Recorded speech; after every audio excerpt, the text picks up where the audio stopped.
नमस्ते ji. Good morning. Good morning everybody. कैसे हैं आप लोग? मज़े में तो हैं? अभी मैं आप लोगों के सामने में पुर्तगीज़ का टॉपिक पहले ख़त्म कर देता हूं, उसके बाद आप लोगों को यदि कोई क्वेश्चन पूछना है तो पूछिएगा। तो आज मैं आप लोगों के सवालों से क्लास की शुरुआत नहीं करूंगा। सवाल लेने के पहले मैं पुर्तगालियों वाला टॉपिक कंप्लीट कर देता हूं। तो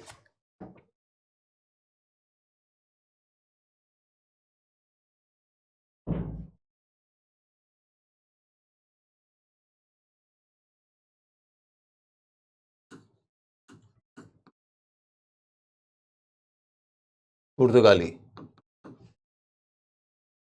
इसके बारे में सबसे पहले मैंने आप लोगों को बताया था कि भाई पुर्तगाली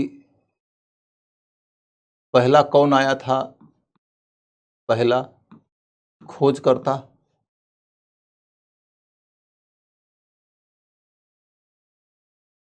उसके बाद फिर पहला गवर्नर,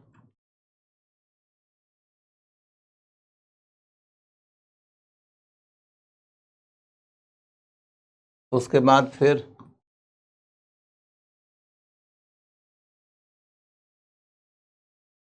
साम्राज्य निर्माता,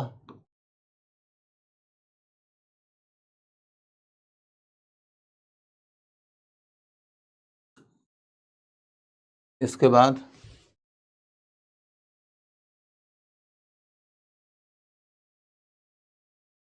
क्षेत्र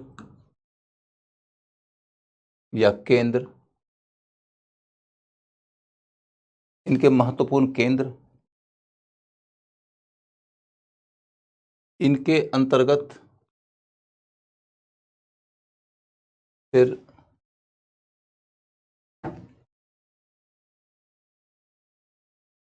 विभिन्न शक्तियों के साथ संबंध, विभिन्न शक्तियों से संबंध,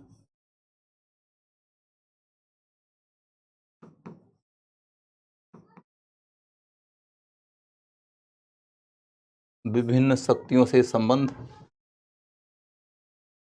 विभिन्न शक्तियों से संबंध के अंतर्गत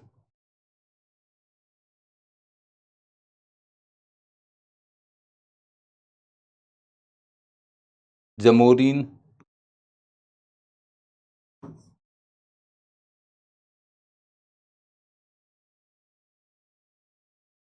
बीजापुर,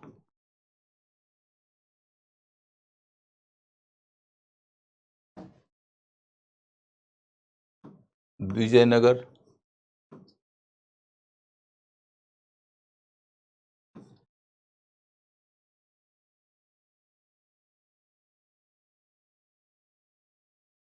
गुजरात का सुल्तान,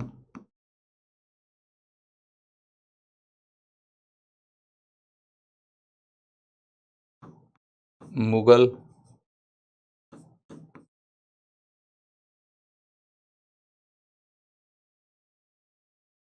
ब्रिटिश,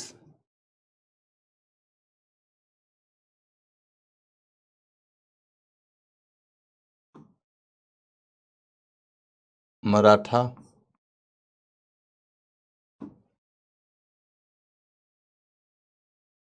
उसके बाद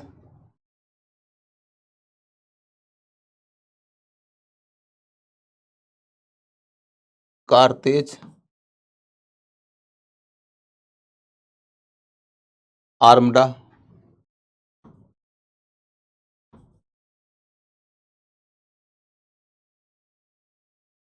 इसके बाद इनकी धार्मिक नीति,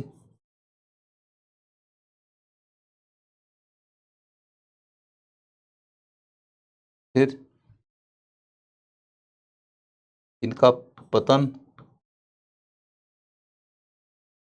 फिर इनका योगदान।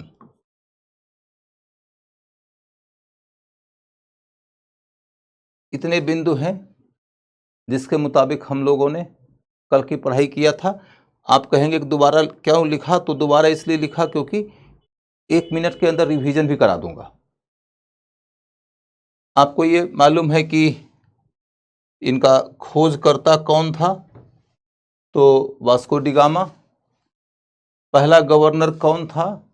अल्मीड़ा, और अल्मीड़ा ने ही ब्लू वाटर की पॉलिसी शुरू किया था। क्या आप हमसे गुस्सा है? अरे नहीं भाई अनिकेत राज। साम्राज्य निर्माता का रूप कौन दिया? अल्बुकर्क, उसी ने गोवा जीता था। उसके बाद फिर आगे चलकर और भी क्षेत्र जीते गए हैं, जैसे नूनू डी कुन्हो के काल में, या फिर उसके आगे सबका नाम याद करना जरूरी भी नहीं है। क्षेत्र और केंद्र, क्षेत्र या केंद्र और माने अंग्रेजी वाला, तो उसके प्रमुख केंद्र जो मैंने आपके सामने कल रखा था, आप रिवीजन के ख्याल से देखें तो एक बार दोबारा लिख लेंगे तो अच्छा ही रहेगा। कालीकट,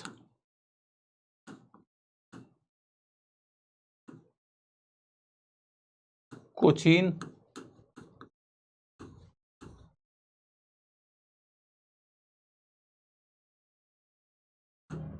गोवा,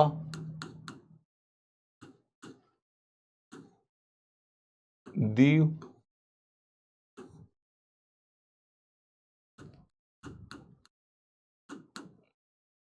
दमन,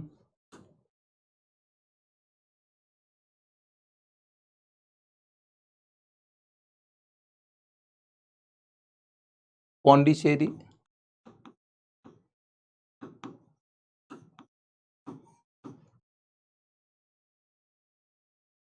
नागपत्तम,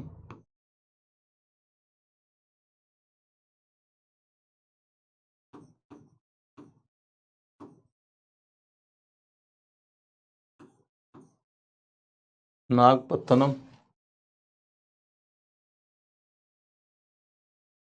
नागपत्तनम, फिर इधर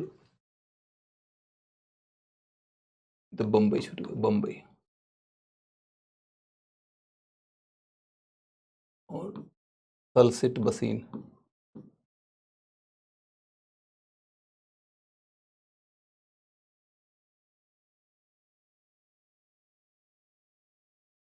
तलसिट बसीन, नागपत्तनम,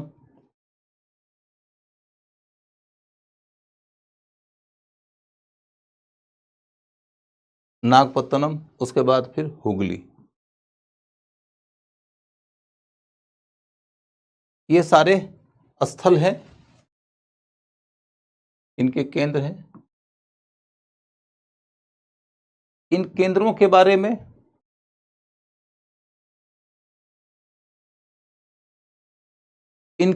बारे में एक बेसिक जानकारी ले लेते हैं।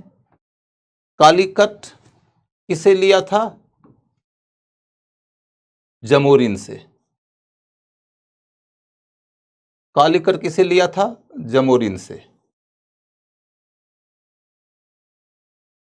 जमोरिन के साथ में दोहरा संबंध। शुरुआती दौर में जमोरिन ने उनका स्वागत किया, बाद में जमोरिन से टकराव हो गया था, इसके अलावा कुछ नहीं। कोचीन कालीकट के बाद उनका केंद्र हो गया। जब जमोरिन से टकराव हुआ तो उन्होंने कोचीन को अपना केंद्र बना लिया। इसके बाद फिर 1510 ईस्वी में इन्होंने गोवा जीत लिया। किससे जीता था? बीजापुर के सुल्तान से। और इसमें सहमति किसकी मिली थी? विजयनगर के शासक कृष्णदेव राय की। उसके बाद फिर दीव ले लिया। किसे ले लिया? गुजरात के सुल्तान बहादुर शाह से। इसके बाद फिर भूल जाइए आप, अब ये नहीं कि कौन किसे लिया, काम खत्म कर दीजिए। अब हम ये समझें कि पुर्तगालियों का शासन जब भारत के अन्य क्षेत्रों से खत्म हो गया तो वो सिर्फ और सिर्फ गोवा, दमन और दीव तक ही टिके रहे। गोवा, दमन और दीव तक ही टिके रहे। तो ये एक केंद्र बन सकता है क्वेश्चन पूछने का कि कहां तक उनका शासन था। तो गोवा, दमन और दीव तक वो टिके रहे। 1961 में यहां से गए।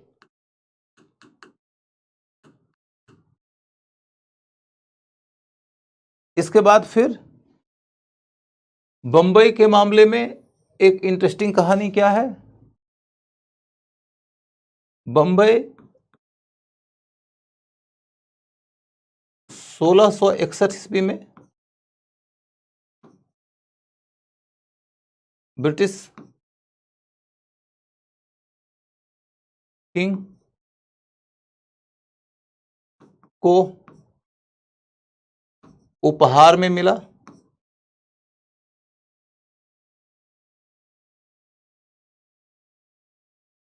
सोलह सौ इकसठ ईस्वी में बंबई उपहार में दे दिया किसको, ब्रिटिश किंग को। किसने? तो पुर्तगाल के राजा या स्पेन का राजा, कुछ भी दे देगा ठीक रहेगा, दोनों नहीं देगा।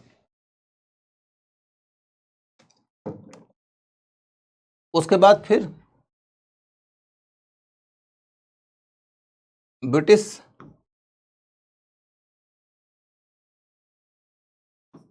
किंग ने इसे कंपनी को, माने ब्रिटिश कंपनी को, ईस्ट इंडिया कंपनी को लीज पर दे दिया,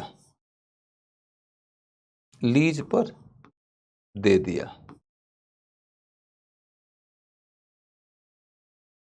ब्रिटिश कंपनी ने इसे लीज पर दे दिया। तो बंबई की कहानी खत्म। सलसीट बसीन वाला जो इलाका है इसमें क्या है, सलसीट बसीन से संबंधित एक फैक्ट आप लिख लीजिए कि यह क्षेत्र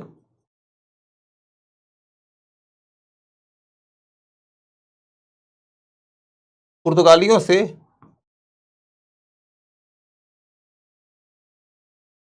पुर्तगालियों से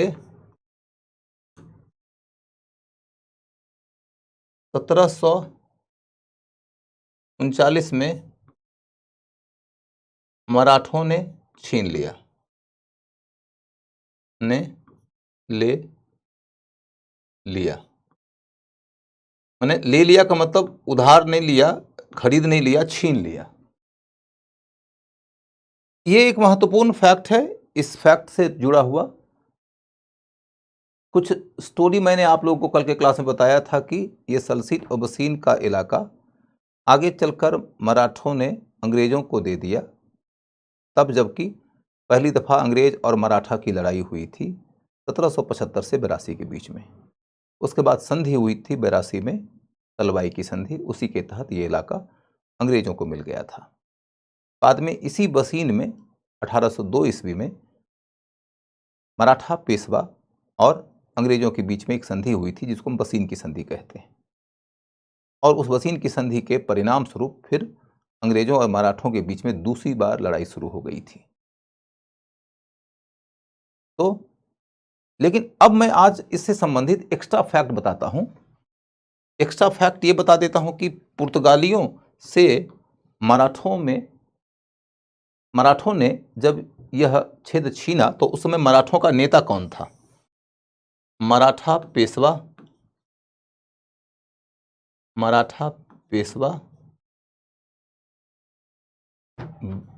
बाजीराव प्रथम। मराठा पेशवा बाजीराव प्रथम। मराठों में पेशवा का पोस्ट राजा के नीचे माना जाता था। राजा के नीचे सबसे बड़ा पदाधिकारी पेशवा होते थे। शिवाजी के समय में तो राजा महत्वपूर्ण थे, लेकिन 18वीं शताब्दी में देखा गया है कि राजा सिंबॉलिक बन के रह गए थे, उनकी भूमिका बहुत सीमित हो गई थी और पेशवा ही मूल रूप से प्रभारी हो गए थे। उन्हीं पेशवाओं में सबसे योग्य पेशवा के रूप में जिस व्यक्ति का नाम आता है वह है बाजीराव प्रथम। आप लोगों ने फिल्म देखा होगा शायद, बाजीराव मस्तानी। तो वो मस्तानी से प्यार करने वाला पेशवा यही बाजीराव प्रथम है। तो बाजीराव प्रथम, इसकी भूमिका निभाया था रणवीर सिंह ने, बाजीराव प्रथम। उसके बाद फिर बाजीराव प्रथम हो सकता है न पूछे, एक डिग्री और डेप्थ में चला जाए तो इसमें मराठों की सेना का नेतृत्व किसने किया था? तो आंग्रिया। आंग्रिया, आंग्रिया। हो सकता है कि आपसे सीधा क्वेश्चन ऐसा ना पूछे कि 1739 ईस्वी में पुर्तगालियों से किस मराठा सैनिक अधिकारी ने तलसीट पसीन का इलाका छीना था। हो सकता है ऐसा क्वेश्चन ना पूछे, क्वेश्चन ये दे दे कि आंग्रिया के बारे में निम्नलिखित में से क्या सही है। वह एक ख्याति प्राप्त या बहुत प्रसिद्ध नौसैनिक अधिकारी था। वह पेशवा बाजीराव प्रथम के साथ जुड़ा हुआ था। वह पुर्तगालियों से सलसिट बसीन छीना था। और ये तीनों ही वक्तव्य सही है। तो आंग्रिया जो है वह बेसिकली मराठों के बीच में एक खास तरह के टाइटल से जाना जाता है, समुद्र शिवाजी। समुद्र शिवाजी, समुद्र शिवाजी माने समुद्र का शिवाजी। माने मराठों के बीच में नौसैनिक अधिकारी के रूप में आंग्रिया की काफी प्रतिष्ठा है। माना जाता है यह वो मराठा है जो समुद्र में वो उपलब्धियां हासिल किया है जो मैदानी क्षेत्र में शिवाजी ने हासिल किया है। तो ये समुद्र का शिवाजी था, तो समुद्र शिवाजी। इसके ऊपर इसलिए भी क्वेश्चन पूछने की संभावना थोड़ी बन रही है क्योंकि एक तो उस युग में माना यह गया है कि यूरोपियन शक्तियों की नौसेना बड़ी श्रेष्ठ थी और भारतीयों की नौसेना कमजोर थी। ऐसे में भारतीयों की ओर से कोई भी आदमी यदि नौसेना की दृष्टि से बहुत सुयोग्य माना जा रहा है तो उसका नाम उल्लेखनीय हो जाता है। आजकल थोड़ा सा राइट विंग के लोगों का प्रभाव भी बढ़ता जा रहा है हिस्ट्री राइटिंग में, तो ऐसे पर्सनालिटीज जो खोए हुए थे वो उभारे जा रहे हैं। तो आंग्रिया उसमें भी उल्लेखनीय है। लास्ट पॉइंट जो बहुत महत्वपूर्ण है पीटी के ख्याल से इसको महत्वपूर्ण बनाने हेतु तो वो ये कि अभी की तिथि में बंबई से गोवा के लिए एक क्रूज चलता है, शुरू हुआ है, जिसका नाम रखा गया है आंग्रिया। आंग्रिया क्रूज काफ़ी हाई प्रोफाइल माना जाता है। मतलब एक दिन का बम्बई टू गोवा का जो उनका सफ़र है, उनकी बढ़िया सुविधा वाला लीजिए तो 30-40 हज़ार रुपये में आता है, शायद 50 हज़ार रुपये में आता है।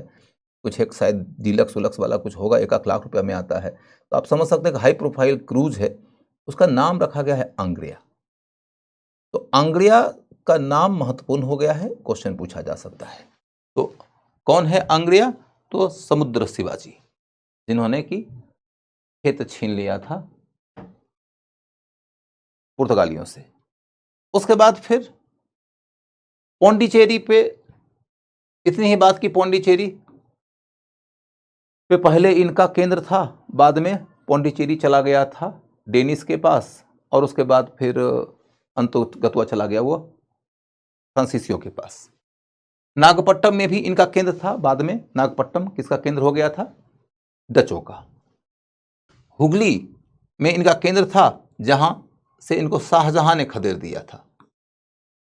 शाहजहां ने निकाल दिया, शाहजहां ने निकाला। इस तरीके से पुर्तगालियों से संबंधित जितने भी प्रमुख स्थल थे उन स्थलों को लेकर मैंने आपको एक सामान्य परिचय दे दिया। अब फिर हम इधर चलकर देखें कि विभिन्न शक्तियों के साथ में इनके संबंध कैसे हैं। तो विभिन्न शक्तियों के साथ संबंध की चर्चा मैं ऑलरेडी कर चुका हूं कि जमोरिन के साथ में संबंध अभी बताया हूं, कल भी बताया था। बीजापुर से गोवा लिया था, आज भी बताया हूं, कल भी बताया था। इस क्रम में विजयनगर के राजा कृष्णदेव राय की सहमति थी, और कृष्णदेव राय ने क्यों सहमति दिया था यह भी मैंने एक्सप्लेन कर दिया है। उसको पुर्तगालियों की नौसेना से डर लगता था। गुजरात के शासक के साथ में उसका दोहरा नाता था, संघर्ष भी होता था क्योंकि सीमाओं का विवाद था। गोवा के ऊपर शासन करने वाले को गुजरात के शासक से टकराव होना ही होना है। लेकिन जब मुगलों का हमला हुआ गुजरात के ऊपर, तो गुजरात के शासक बहादुर शाह ने समझौता कर लिया पुर्तगालियों से और सहायता उसकी मांगी और इसके बदले में दीव दे दिया था। तो गुजरात के साथ संबंध की कहानी खत्म है। इसके बाद मुगल के साथ में संबंध की कहानी मैंने स्पष्टतया बताया कि पहली दफा पुर्तगालियों से मुगलों की मुलाकात होती है 1572 ईस्वी में, तब जबकि अकबर जीता था गुजरात। गुजरात जीतने के समय में पुर्तगाली लोग जो अकबर से मिले थे, उस समय बहुत अच्छी बातचीत रही सब में। अकबर के बारे में कहा जाता है कि उसने पुर्तगालियों के कपड़े वगैरह भी पहने थे। एक तरीके से आपकी संस्कृति का सम्मान होता है ये।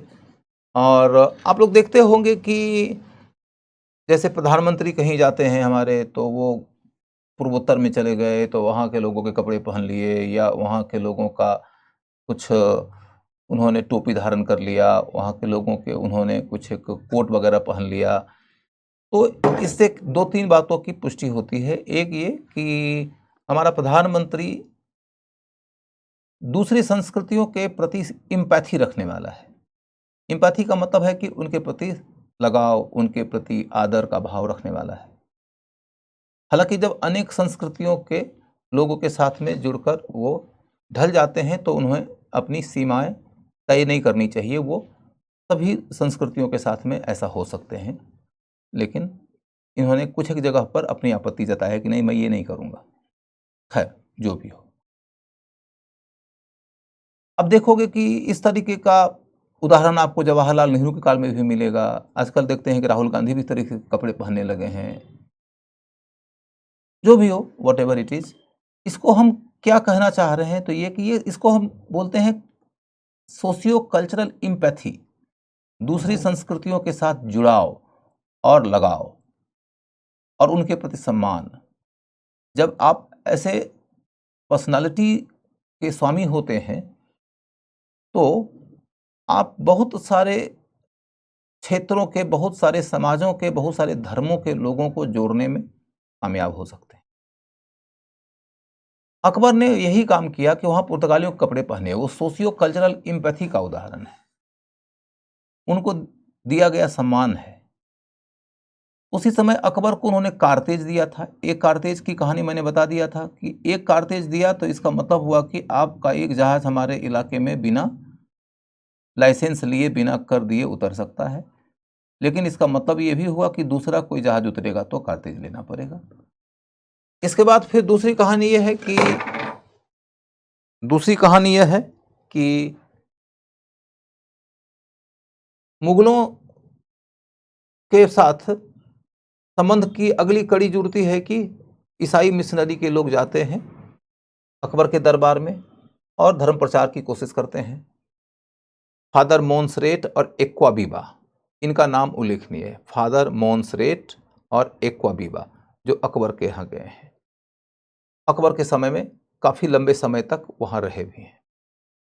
और अकबर के काल में उसी समय आगरा में ईसाइयों का एक गिरजाघर भी बना है। अकबर के समय में पहली बार उत्तर भारत में ईसाइयों का गिरजाघर भी बना है। दक्षिण भारत में तो पहले बन चुका था क्योंकि पुर्तगाली बहुत पहले आ चुके हैं, लेकिन उत्तर भारत में गिरजाघर का निर्माण पहली दफा अकबर के काल में ही हुआ, अकबर के संरक्षण में हुआ। उसके बाद फिर अगला मामला यही कि शाहजहां के काल में विवाद हुआ तो शाहजहां ने इसे हुगली से भगा दिया था। एक छोटी सी कहानी और है जो इंपॉर्टेंट है, वो ये कि जब 17वीं शताब्दी में जहांगीर शासन कर रहा था तो अंग्रेज चाहते थे कि सूरत में उनको अपना व्यापारिक केंद्र खोलने का अधिकार मुगल बादशाह दे दें। मुगल बादशाह जब ये अधिकार मांगा अंग्रेजों ने तो देने से इनकार कर दिया। क्यों? क्योंकि उन्हें लग रहा था कि हमने यदि सूरत में व्यापारिक केंद्र खोलने की अनुमति दिया अंग्रेजों को तो इससे नाराज हो जाएंगे पुर्तगाली, और पुर्तगालियों की नाराजगी से डरते थे मुगल, क्योंकि मुगलों को ये पता था कि नाराज पुर्तगाली समुद्र में हमको परेशान कर सकते हैं, समुद्र में परेशान कर सकते हैं, क्योंकि मुगलों के पास में अपनी नौसेना नहीं थी। ऐसा नहीं कि बिल्कुल नहीं थी, मुगलों के पास में बड़े बड़े जहाज थे, गंजे सवाई, रहीमी, लेकिन उनकी नौसेना कमजोर थी, पुर्तगालियों के मुकाबले कुछ भी नहीं थी। तो इसलिए पुर्तगालियों के द्वारा समुद्र में चुनौती मिल सकती है कि चिंता के कारण जहांगीर ने ब्रिटिश कंपनी को सूरत में अपना व्यापारिक केंद्र खोलने का परमिशन नहीं दिया। जब परमिशन नहीं दिया तो इसी समय अंग्रेजों ने सूरत के बगल में ही एक नौसैनिक लड़ाई में पुर्तगालियों को बुरी तरीके से हरा दिया। वो बड़ी महत्वपूर्ण लड़ाई है। आप में से कोई बता सकता है कि पुर्तगालियों को कौन सी लड़ाई में अंग्रेजों ने हराया था? पुर्तगालियों को कौन सी लड़ाई में अंग्रेजों ने हराया था?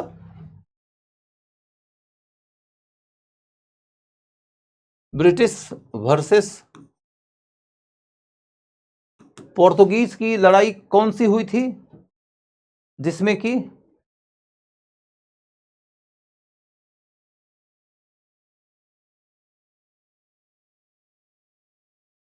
कौन सी लड़ाई हुई थी?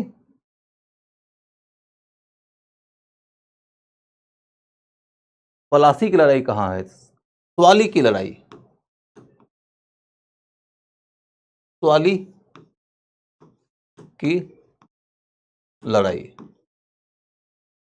स्वाली की लड़ाई, दीवार की लड़ाई नहीं, बेदरा नहीं। बेदरा की लड़ाई हुई अंग्रेज और डच के बीच में, स्वाली की लड़ाई, स्वाली की लड़ाई। तो आपके सामने में यह स्पष्ट हो गया कि ब्रिटिश और पुर्तगीज के बीच में से उन्होंने पहले पुर्तगीज को वरीयता दिया था क्योंकि उसे डरते थे, लेकिन जब बैटल ऑफ स्वाली में पुर्तगालियों ने अंग्रेजों को हरा दिया, बुरी तरीके से हरा दिया, तो अंग्रेजों को लगा कि अरे ये तो बहुत ताकतवर है, हमने अंग्रेज को कम आंका था, पुर्तगाली को ज़्यादा आंक लिया था, लेकिन ये पुर्तगाली यदि शेर है तो अंग्रेज तो दो शेर है, ये तो बब्बर शेर है। तो उसके बाद उन्होंने अंग्रेजों को सूरत में अपनी व्यापारिक कोठी खोलने की अनुमति दे दिया। हो सकता है कि क्वेश्चन कुछ इस तरीके से दे दे, कभी कभी हिस्ट्री में ना क्वेश्चन दिया जाता है कि चार कालक्रम चार घटना दे देंगे, कहेंगे इनका कालक्रम व्यवस्थित करोगे, कौन पहले का है कौन बाद का है। अब स्वाली की लड़ाई पहले और गुजरात में सूरत के क्षेत्र में अंग्रेजों की व्यापारिक कोठी खोलने की घटना बाद की है। आप यदि वर्ष में महीने में याद करेंगे तो आपकी जान निकल जाएगी। कहानी समझिए तो यह है कि स्वाली की लड़ाई में जब अंग्रेजों ने पुर्तगालियों को हराया, तब जाकर मुगलों को लगा कि अंग्रेजों को सूरत में व्यापारिक कोठी खोलने की अनुमति दे देना चाहिए, क्योंकि पुर्तगालियों से डरने की जरूरत नहीं है, अंग्रेज तो पुर्तगालियों से ज्यादा शक्तिशाली हैं। कहानी समझोगे तो कालक्रम अपने आप व्यवस्थित हो जाएगा। वर्ष याद करोगे तो छठी की वाली कहानी हो जाएगी। तो आपको यह समझना है कि हिस्ट्री में प्रायः कालक्रम आधारित क्वेश्चन आता है और ज्यादातर कालक्रम आधारित क्वेश्चनों का उत्तर कहानियों की समझ के आधार पर आप निकाल सकते हैं। तो यह मामला हो गया कि ब्रिटिश के साथ में संबंध को लेकर देखो तो क्या कहानी बनती है। ब्रिटिश के साथ में संबंध में तो एक संबंध हुआ स्वाली की लड़ाई,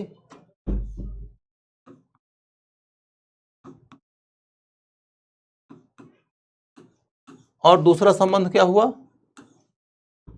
बंबई उपहार में दिया। बस इससे ज्यादा आपको नहीं पढ़ना है, बंबई उपहार में दिया, इससे आपको नहीं पढ़ना है।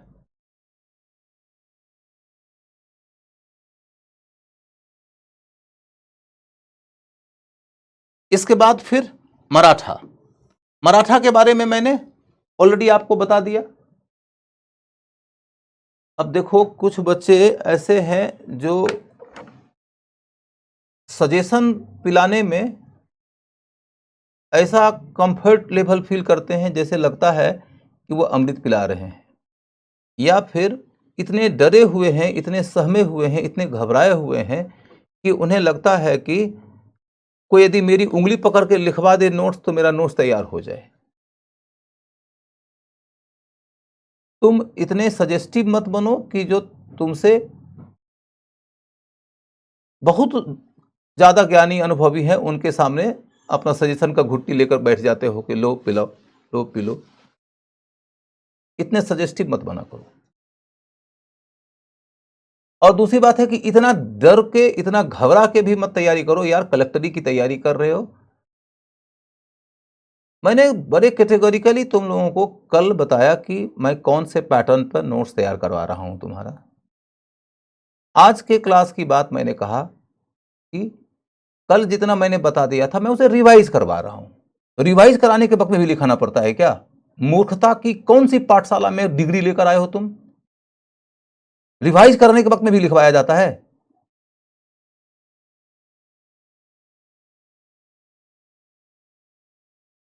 लगता है कि मतलब तुम लोग मूर्खता में पोस्ट ग्रेजुएट करके आए हो और सजेशन मुझे दिए जा रहे हो कि सर ऐसे में नोट्स कैसे बनेगा। साष्टांग खड़े हो जाओ फिर नोट्स बन जाएगा। हिमालय पर्वत जाके पढ़ाई करो तब नोट्स बन जाएगा। सर के बल खड़े होकर लिखोगे तो नोट्स बन जाएगा। नोट्स कैसे बनेगा? नोट्स कैसे बनेगा?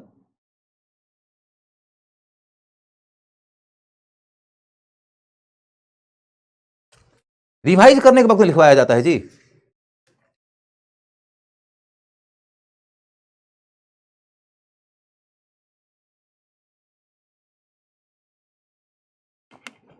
दीव तो प्राप्त हुआ था बहादुर शाह से, गुजरात का सुल्तान था बहादुर शाह।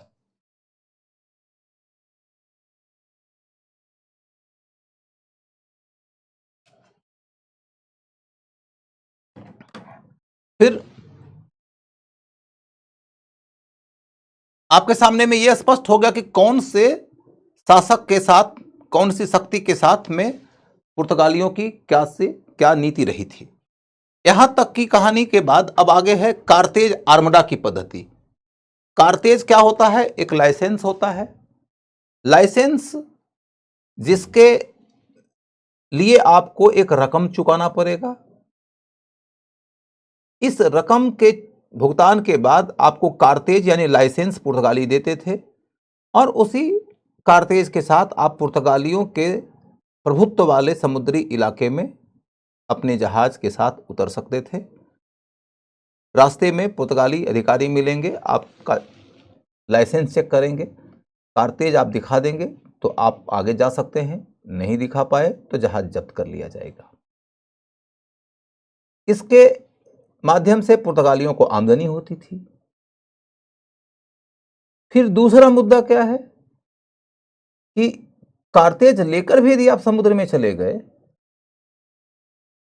तो समुद्री लुटेरों का डर रहता था। लुटेरों से बचने के लिए पुर्तगालियों ने एक ऑफर किया कि आपके जहाज के साथ में हमारा एक नौसैनिक जहाज चलेगा जो आपकी रक्षा करेगा, और यदि आप हमारी सुरक्षा के इस सर्विस को यूज करना चाहते हैं तो इसके बदले में एक्स्ट्रा अमाउंट चुकाइए।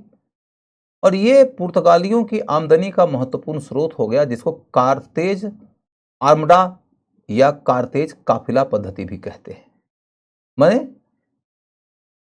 जब कई सारे जहाज इकट्ठा हो जाते थे किसी इलाके में जाने के लिए तो उन जहाजों को एक साथ छोड़ा जाता था और उनके साथ में एक नौसैनिक जहाज भी चलता था पुर्तगालियों का, और वो समुद्री लुटेरों से इनकी रक्षा करता था और इसके बदले में पुर्तगाली को पैसा मिलता था।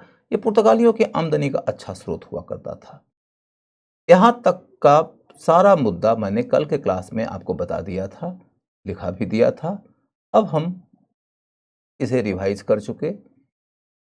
इसे रिवाइज करने की जरूरत इतनी इसलिए थी क्योंकि ये सब टॉपिक ऐसा है जिसके बारे में आप लोगों को ज्यादा पता नहीं होता है।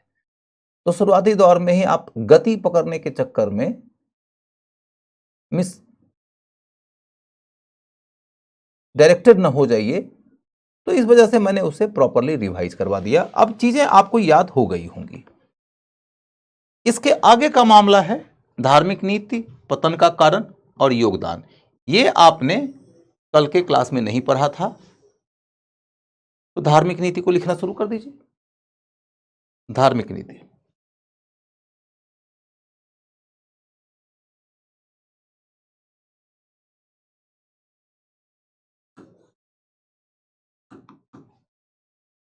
धार्मिक नीति। सर ये समुद्री लुटेरे कौन थे? समुद्री लुटेरे बेटा कोई भी हो सकता है। जैसे तुम कल्पना करके देखो ना कि तुम्हारे समाज में चोर, बदमाश, डाकू, लुटेरे तो रहते हैं ना। तो उसी तरीके से समुद्र के इलाके में भी लुटेरे होते हैं। तो समुद्र के इलाके में जो लुटेरे होते हैं वो समुद्र में घर बना के थोड़े रहते हैं, लेकिन उन लोगों को समुद्र के इलाके में जाते हुए व्यापारियों की लूट से आमदनी होती है। तो ऐसे लोग ही प्राय होते थे जो नौसेना के कोई रिटायर्ड अधिकारी होते थे या अच्छे तैराक होते थे, उनको नाव, जहाज आदि चलाने में निपुणता होती थी, थोड़े हथियारबंद होते थे। वो सब लोग व्यापारियों के जहाजों पे हमला कर देते थे। व्यापारी के पास में तो बेचारे के पास पैसे हैं, माल है, हथियार तो है नहीं, वो डर के मारे दे देगा सब कुछ। जिस तरीके से कोई व्यापारी रास्ते से गुजर रहा है और साथ में जुड़े हुए किसी सुनसान इलाके में कोई डकैत, कोई छीन झपट करने वाला उनको कनपट्टी पे बंदूक सरा दे तो बेचारे अपने सारा माल दे देंगे। वैसे ही समुद्र के अंदर भी लुटेरे हुआ करते थे। वो कोई स्टेट का लुटेरा नहीं होता था। राज्य जब करेगा, राज्य की सेना जब करेगी तब तो राजनीतिक लड़ाई हो जाएगी। लेकिन समुद्री लुटेरा का मतलब एक इंडिपेंडेंट कैपेसिटी में काम करने वाले डकैत, अपराधी, इस तरीके से कह सकते हैं। और वो तो आज भी होते हैं दोस्त। आज भी समुद्री इलाके में लूटपाट का काम होता है और बड़े पैमाने पे होता है। उसके ऊपर तो हॉलीवुड में कई फिल्में बनी है। ठीक है। तो धार्मिक नीति, धार्मिक नीति के तहत क्या है कि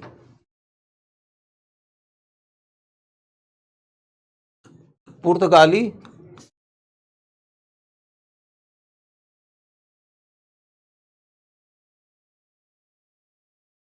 कैथोलिक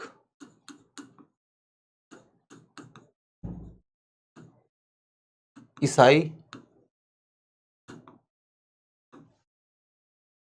धर्म को मानते थे।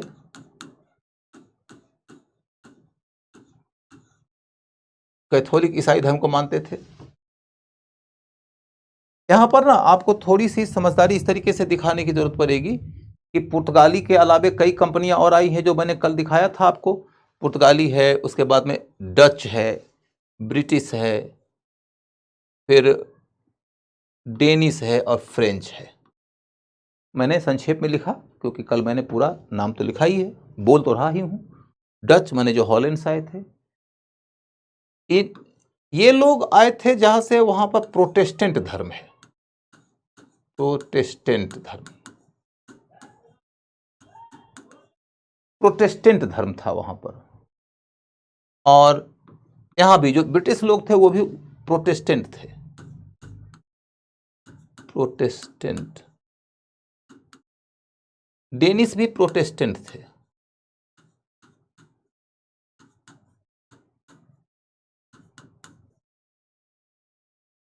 और फ्रेंच जो थे वो कैथोलिक थे। कैथोलिक।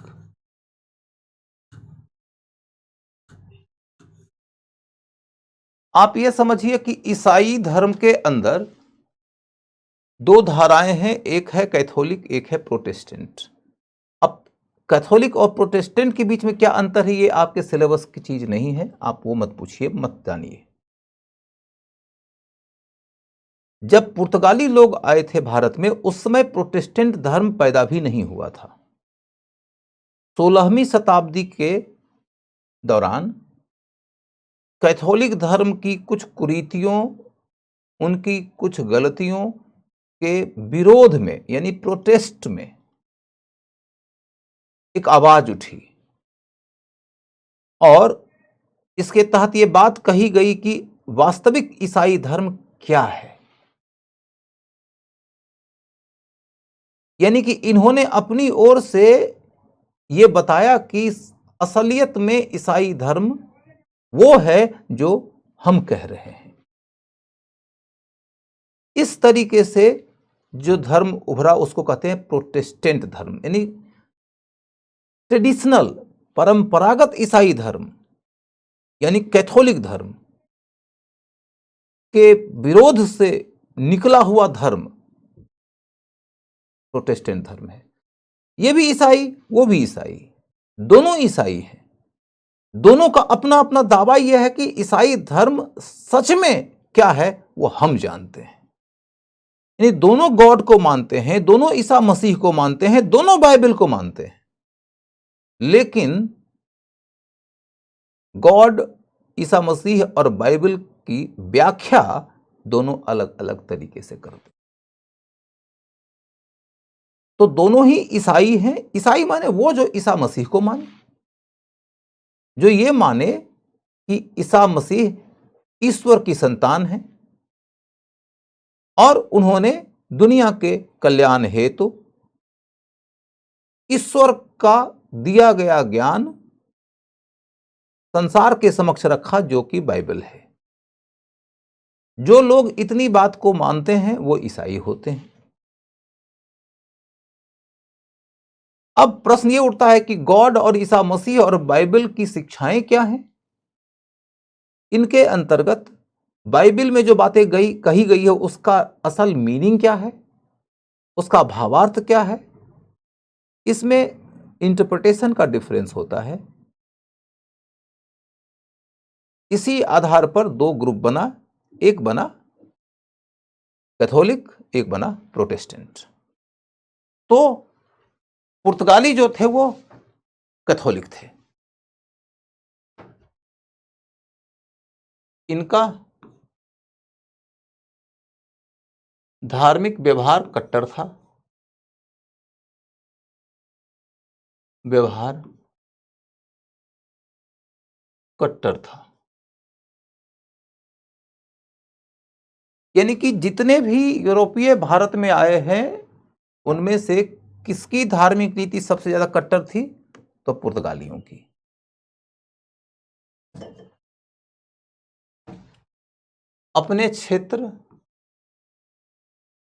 अपने क्षेत्रों में मंदिर और मस्जिद तोड़ना,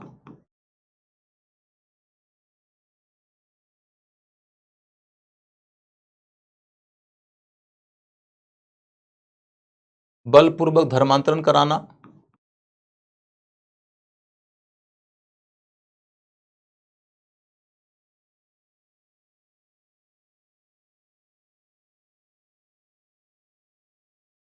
बलपूर्वक धर्मांतरण कराना,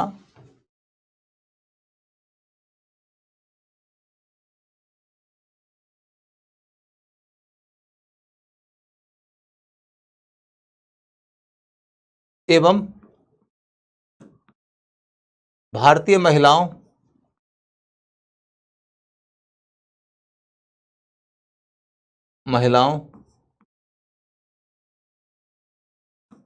से विवाह कर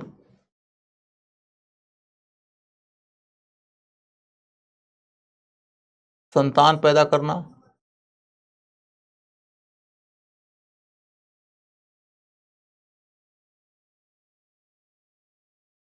जैसी नीति का पालन किया, जैसी नीति का पालन किया। क्या है लिखा, धर्मराद,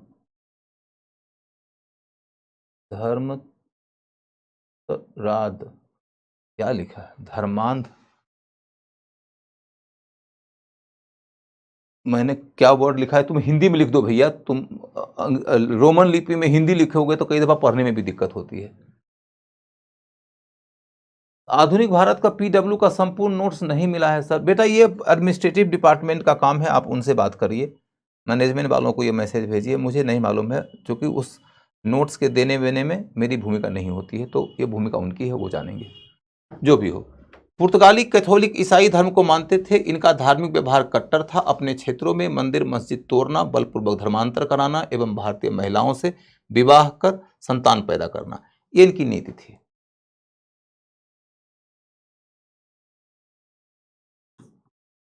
इसके पीछे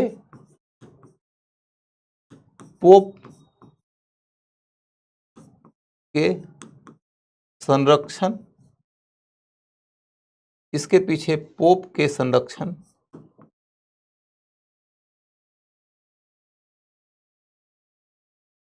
के वादे की भी भूमिका थी।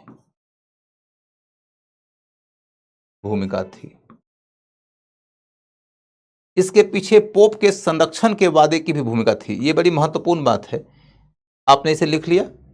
इसके पीछे पोप के संरक्षण के वादे की भी भूमिका थी। अब आप इसको समझिए थोड़ा। समझने की कहानी यह है कि पोप कौन है। तो ईसाई धर्म में सबसे पहले पॉइंट आपको यह याद रखना है कि प्रोटेस्टेंट धर्म का उभार 16वीं शताब्दी में हुआ है, जबकि पुर्तगाली भारत आए थे पहली दफा 1498 ईस्वी में। उस समय प्रोटेस्टेंट धर्म पैदा भी नहीं हुआ था। प्रोटेस्टेंट धर्म की शुरुआत 1517 ईस्वी से मानी जाती है, यानी 16वीं शताब्दी से। अब फिर ये गौर करने लायक कहानी है कि जब पुर्तगाली भारत की ओर आ रहे थे तो उस समय ईसाई धर्म का सबसे बड़ा हेडक्वार्टर हुआ करता था रोम में, वेटिकन सिटी में, और वहां पर उनका सर्वोच्च लीडर होता था जिसको पोप कहते थे। पोप दुनिया के सभी ईसाइयों का लीडर था और उसकी बात कोई काटते नहीं थे, राजा भी नहीं काटते थे। तो पोप ने पुर्तगालियों को यह कहा कि तुम भारत की ओर जाओ, जा रहे हो तो जाओ, राज्य की स्थापना करना चाहते हो करो, व्यापार करना चाहते हो करो, मुझे एक बात का आश्वासन दो कि वहां के लोगों को तुम ईसाई बनाओगे। यदि तुम वहां लोगों को ईसाई बनाने में सक्रिय भूमिका निभाए तो हम तुमको एक वचन देते हैं कि यूरोप से कोई दूसरी राजनीतिक शक्ति, यूरोप के किसी दूसरे देश की सरकार तुम्हारे उस इलाके में प्रतिस्पर्धा करने के लिए नहीं जाएगी, हम किसी को जाने ही नहीं देंगे। तो फिर पोप से किए गए वादे को निभाने के लिए वो अति उत्साही है, इस सोच के साथ कि धर्मांतरण कराते रहेंगे हम, पोप हमसे खुश रहेगा और पोप फिर किसी को आने ही नहीं देगा। तो इतने बड़े इलाके में हम ही हम होंगे। लेकिन फिर आप देख रहे हो कि 17वीं शताब्दी में इनको अंग्रेजों ने, डचों ने, सबने चुनौती दिया। तो बात यह है कि चूंकि इस बीच में प्रोटेस्टेंट धर्म उभर आया और हॉलैंड में प्रोटेस्टेंट धर्म हो गया, इंग्लैंड में प्रोटेस्टेंट धर्म हो गया, वो लोग पोप की बात मानेंगे ही नहीं। ये लोग खुलेआम पोप की आलोचना कर रहे हैं, पोप की धज्जियां उड़ा रहे हैं। यूरोप में तो प्रोटेस्टेंट और कैथोलिक के बीच में लड़ाई हुई है, लाखों लोग मरे उस लड़ाई में। तो ऐसी स्थिति में डच और ब्रिटिश ने पुर्तगालियों को भारत के इलाके में जो चैलेंज किया, उससे पोप इनको बचा नहीं सकते थे, क्योंकि ये लोग पोप के दायरे से बाहर के लोग थे। यूरोप के जिन देशों में कैथोलिक धर्म था, उन देशों में कुछ हद तक पोप का प्रभाव बाद के काल में भी बना रहा, लेकिन जिन देशों में प्रोटेस्टेंट धर्म आ गया उन देशों में पोप का प्रभाव कुछ भी नहीं था। ठीक है। विदेश मंत्री आईएएस होते हैं क्या? विदेश मंत्री भी आईएएस होते हैं क्या सर? विदेश क्या पूछता है? विदेश मंत्री हमारे कानून और संविधान के मुताबिक वो भी हो सकते हैं जो 10वीं पास भी नहीं हो। विदेश मंत्री होने के लिए कोई डिग्री नहीं चाहिए। विदेश मंत्री होने के लिए कोई कंपटीशन पास होना ज़रूरी नहीं है। विदेश मंत्री होने के लिए सिर्फ और सिर्फ उतनी ही योग्यता चाहिए जो योग्यता एक सांसद बनने की है। सांसद बनने की योग्यता आप में है तो आप मंत्री बन सकते हैं। मंत्री बनने की योग्यता है ही तो आप कोई भी मंत्री बन सकते हैं, आप प्रधानमंत्री भी बन सकते हैं। और सांसद बनने के लिए शिक्षा की कोई योग्यता ही नहीं है। समझ गए? यदि आपने सवाल पूछा होता कि विदेश सचिव कौन हो सकते हैं, सेक्रेटरी कौन हो सकते हैं, तो इसका उत्तर होता कि वो जो यूपीएससी के रास्ते से होने वाले इंडियन फॉरेन सर्विसेज के एग्जाम को पास करते हैं। ये और बात है कि आज की तिथि में हमारे विदेश मंत्री जो हैं वो भी इंडियन फॉरेन सर्विसेज से ही आए हैं, क्योंकि ये माना गया कि ये योग्य आदमी हैं, ये अनुभवी आदमी हैं, विदेश के मामले को ये बेहतर तरीके से हैंडल कर सकते हैं। तो विदेश के मामलों को हैंडल करने के लिए एक योग्य आदमी की खोज करते हुए उन्हें इस पद पर बिठा दिया गया। कानूनी बाध्यता नहीं है कि इतना पढ़ा लिखा आदमी ही विदेश मंत्री हो। हाँ, आप यदि बेहतर खोजना चाहते हैं, काबिल खोजना चाहते हैं, खोजना ही चाहिए काबिल। तो आपको जयशंकर जी जैसे लोगों की खोज करना पड़ेगा। जैसे वित्त मंत्री के लिए कोई योग्यता थोड़े न तय की गई है, लेकिन नरसिम्हा राव को जब 1990-91 के दौर में भारत में आर्थिक सुधार का कार्य करना था तो उन्हें लगा कि एक अनुभवी, ज्ञानी, बहुत निपुण, बहुत सिद्धस्थ अर्थशास्त्री लाया जाए, तो उन्होंने मनमोहन सिंह को बना दिया वित्त मंत्री। तो इसी तरह की बात होती है। चाहे तो कोई आदमी 8वीं फेल को भी, 8वीं ही नहीं 4थी फेल को भी वित्त मंत्री बना सकता है, इसमें कोई कानूनी अड़चन नहीं है। चलिए, तो अब देखो आपके सामने में यह स्पष्ट हो गया कि उनकी धार्मिक नीति क्या थी।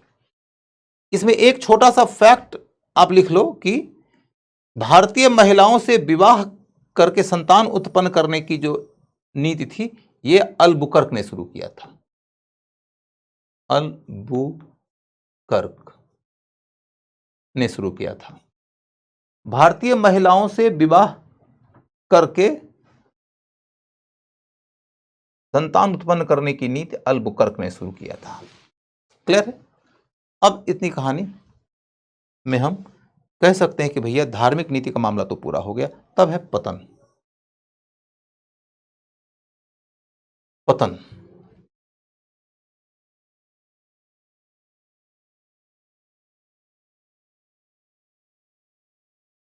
पतन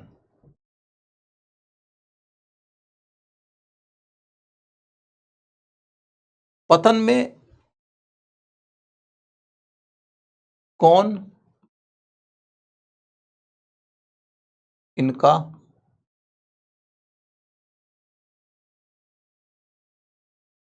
कौन सा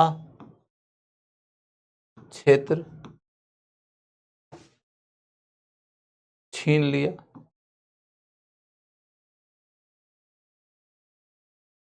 कौन इनका कौन सा क्षेत्र छीन लिया? यह सबसे महत्वपूर्ण पाठ है क्वेश्चन के लिए। मेंस के अंदर यदि तैयारी करना होता, जो कि नहीं करना है तुमको इस सेक्शन के लिए, तो हम तैयारी कराते कि पुर्तगालियों का पतन क्यों हुआ, तो इसके लिए मेन कारण क्या क्या है। लेकिन प्रीलिम्स में सबसे ज्यादा इंपॉर्टेंट पॉइंट है क्वेश्चन पूछने के लायक कि पुर्तगालियों का कौन सा केंद्र किसने ले लिया। जैसे मैंने बताया था कि बंबई अंग्रेजों को दे दिया, तो जैसे मैंने बताया था आपको कि हुगली से शाहजहां ने खदेड़ दिया, या फिर इनसे सालसित बसीन का इलाका मराठों ने छीन लिया, अंग्रिया ने छीन लिया। तो इस तरीके के फैक्ट्स की उपयोगिता ज्यादा है। इसके बाद फिर ये मैं ऑलरेडी बता चुका हूं, तो उधर जाने की जरूरत नहीं है। और तब है कारण। तो सामान्य कारण में एक कारण है अंग्रेज और डच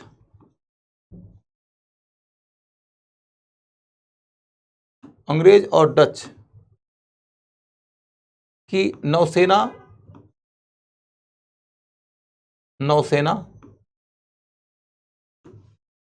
इनसे श्रेष्ठ थी, इनसे श्रेष्ठ थी। अंग्रेज और डच की नौसेना इनसे श्रेष्ठ थी। उसके बाद अगला पॉइंट क्या है? पुर्तगाली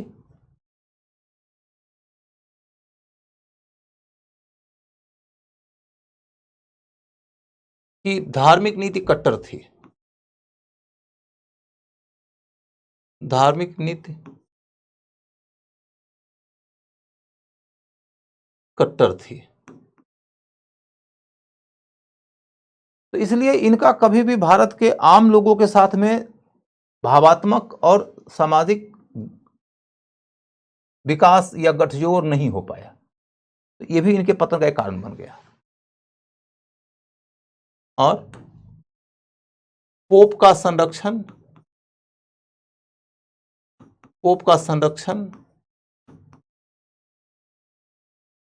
प्रभावी नहीं रहा।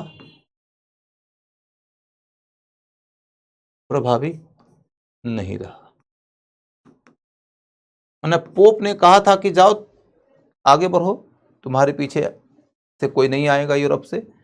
लेकिन जब प्रोटेस्टेंट धर्म आ गया तो पोप का संरक्षण प्रभावी नहीं रहा, महत्वपूर्ण नहीं रहा। यही कहानी है। तो पतन के कारण की कहानी ऐसी ही है। इस विषय पर आपसे क्वेश्चन पूछा जाए, इसकी संभावना नहीं के बराबर है। क्वेश्चन पूछा जाएगा कि कौन सा क्षेत्र किसने छीन लिया था। उसमें भी बंबई, सालसित बसीन और हुगली, इन तीन पर ही क्वेश्चन पूछने की संभावना है। इसके बाद तब अगला मुद्दा है कि इसका योगदान क्या है। यदि इनका पतन हो गया तो अब हमको यह समझना पड़ेगा कि क्या भारत में इनका कोई योगदान भी है। योगदान क्या है?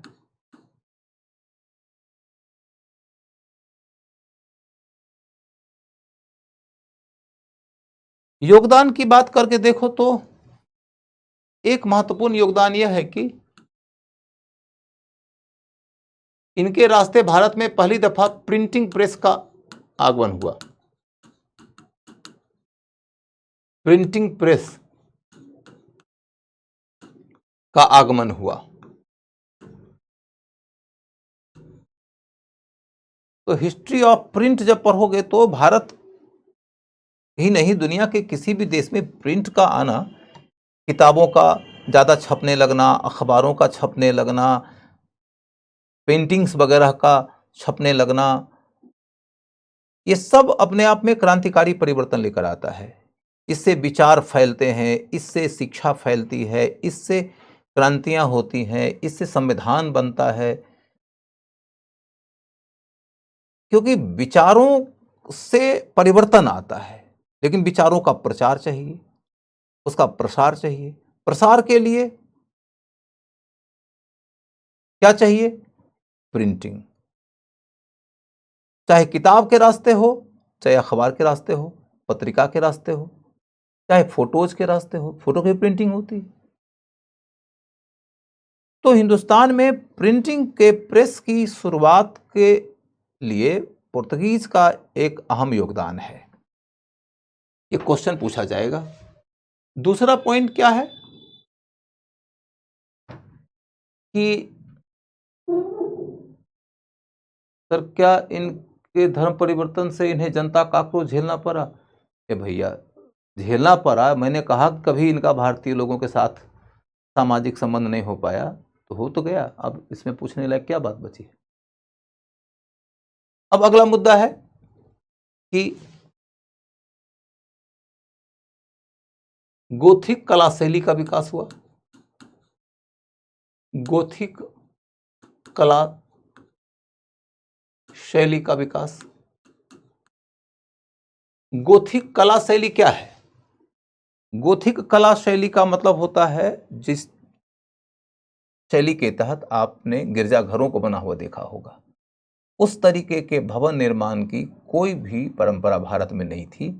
लेकिन पुर्तगाली जब आए तो उन्होंने अपने यहाँ अपने लिए इस तरीके के गिरजाघर वगैरह का निर्माण कराया, ऐसे कुछ आवास का भी निर्माण कराया, ऐसे कुछ गेस्ट हाउस का भी निर्माण कराया। तो इसको हम कहते हैं गोथिक शैली।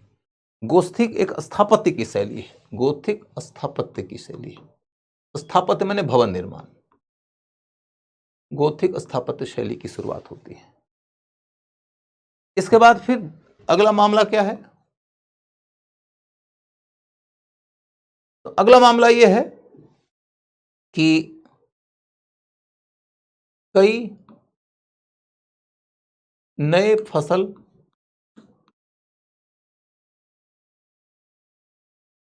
भारत आए। कई नए फसल भारत आए। एग्रीकल्चर के क्षेत्र में एक बहुत अहम प्रयोग हुआ। इसको नवीन फसल शब्द ही से संबोधित किया जाता है, न्यू क्रॉप। वो सारे फसल जो भारत में पहले नहीं थे, पुर्तगालियों के आगमन के रास्ते भारत आए। जैसे गन्ना बोले, माफ करिए, सॉरी, गन्ना भारत में वैदिक काल से ही है, गलती से निकल गया जुबान से, तंबाकू बोलना चाह रहा था, तंबाकू,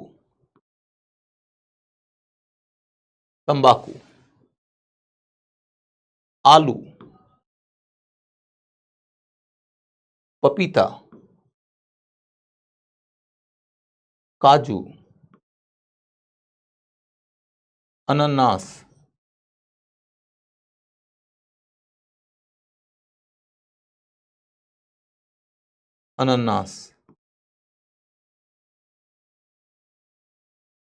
आदि।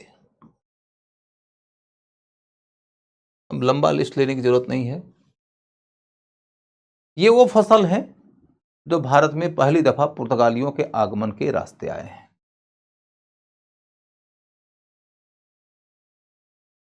अब आपको इस विषय को लेकर आश्वस्त रहना चाहिए कि पुर्तगालियों से रिलेटेड कोई भी क्वेश्चन पूछा जाएगा तो हम बता देंगे। पुर्तगालियों से रिलेटेड कोई भी क्वेश्चन पूछा जाएगा तो हम बता देंगे। ठीक है। फाइनली मैं यह कह रहा हूं कि पुर्तगाली का मामला खत्म हो गया। सर शुगर केन नहीं बेटा, शुगर केन के बारे में मैंने बोला ना, मेरे जुबान से निकला था सिर्फ। मैंने कहा कि गन्ने की खेती हिंदुस्तान में वैदिक काल से हो रही है। उत्तर वैदिक काल में हमें अतरंजी खेरा वगैरह से गन्ने की खेती की जानकारी मिलती है। 6ठी शताब्दी ईस्वी पूर्व के दौर से पहली दफा हमको आम की खेती की जानकारी मिलती है। तभी तो आम्रपाली जैसी कैरेक्टर आपके सामने में आती है। गेहूं की जानकारी हमें मेहरगढ़ से नवपाषाण काल से ही मिल रही है। चावल की जानकारी हमें कोलडीहवा से सराय नहर के इलाके से मध्यपाषाण काल से ही मिल रही है। तो इसी वजह से बात होती है कुछ नए फसल जो इंडिया में आए हैं पुर्तगालियों के आगमन के रास्ते, उनमें से ये है। ठीक है सर, स्वाली की लड़ाई दोबारा समझा दीजिए। स्वाली की लड़ाई में समझाने लायक कब बचा ही क्या भैया। मैंने कहा कि अंग्रेज आए जहांगीर के पास में अनुमति मांगने कि हमको सूरत में व्यापारिक केंद्र खोलने का परमिशन दीजिए। जहांगीर ने नहीं दिया। कारण यह है कि उसको लग रहा था कि पुर्तगाली नाराज हो जाएंगे। उनकी नाराजगी से डरते थे क्योंकि पुर्तगालियों की नौसेना बड़ी है और मुगलों के पास में नौसेना कमजोर है। इस बात को भांप लिया अंग्रेजों ने। तो उन्होंने सोचा कि यदि हम पुर्तगाली को हरा देंगे तो अंग्रेज के बारे में मुगलों की सोच बदल जाएगी। उन्होंने सूरत के पास ही एक नौसैनिक लड़ाई में पुर्तगालियों को ध्वस्त कर दिया, बुरी तरीके से हरा दिया। ये खबर जब मुगल बादशाह को हुई तो उन्होंने अंग्रेजों को सूरत में व्यापारिक कोठी खोलने की अनुमति दे दिया। पुर्तगालियों को अंग्रेजों ने जिस लड़ाई में हराया वही है स्वाली की लड़ाई।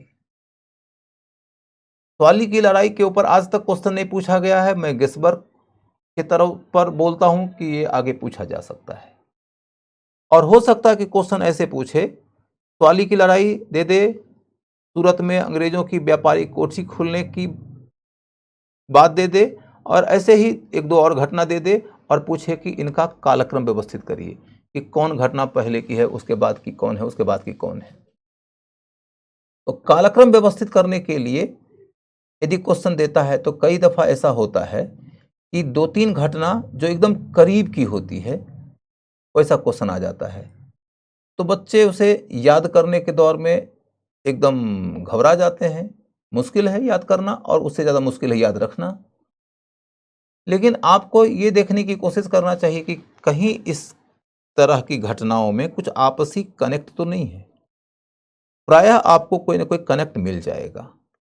जैसे कि स्वाली की लड़ाई जब अंग्रेजों ने जीती पुर्तगालियों के विरुद्ध, उसके बाद ही इसी युद्ध के बदौलत ही उनको सूरत में व्यापारिक कोठी खोलने की अनुमति मिली। तो आपके दिमाग में अब ये बात तो हमेशा ही ना स्पष्ट होगी कि स्वाली की लड़ाई जीते तो सूरत में केंद्र खोलने का परमिशन मिला। तो आपके दिमाग में कभी डाउट नहीं आएगा कि सूरत में व्यापारिक केंद्र पहले खोला कि स्वाली की लड़ाई पहले हुई। आप वर्ष के आधार पर याद करिएगा, महीने के आधार पर याद करिएगा तो याद नहीं रख पाएगा, क्योंकि दिमाग को इंटर रिलेशन याद रहता है, इवेंट और इवेंट का ईयर याद नहीं रहता है। कुछ देरों बाद भूल जाओगे तुम।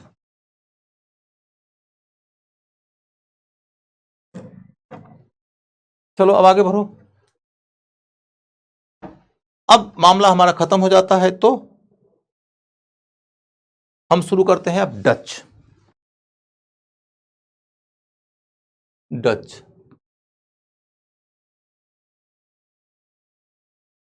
लीज का मतलब होता है कि एक निश्चित अवधि के लिए आपको कॉन्ट्रैक्ट के आधार पर दे दिया जाता है और आप उसके बदले में एक अमाउंट चुकाते हैं। लीज का मतलब हुआ कि आपको कोई क्षेत्र यदि प्राप्त हुआ तो आप उसके मालिक नहीं हुए हैं, मालिक ने आपको एक कॉन्ट्रैक्ट के तहत वह क्षेत्र इस्तेमाल करने दे दिया है, इसके बदले में आपने मालिक को कुछ दिया होगा। ये बात है। डच डच के बारे में इनका केंद्र,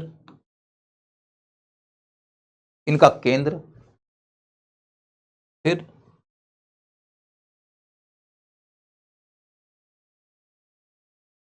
पुर्तगाली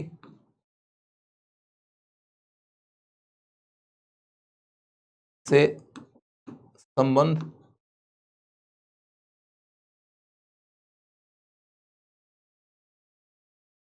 ब्रिटिश से संबंध,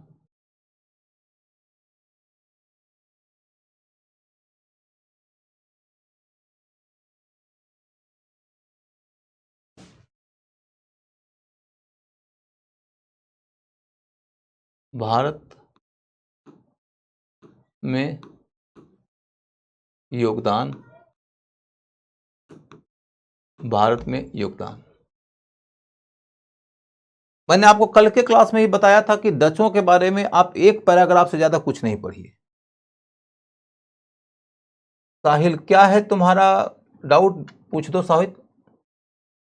साहिल पूछो क्या डाउट है। तुम में से कोई भी आदमी पूछना चाहता है तो पूछ लो, मुझे कोई दिक्कत नहीं है, लेकिन मैं आपके सवाल का इंतजार करता रहूंगा तो टाइम बीतेगा, इसलिए आप जल्दी करो।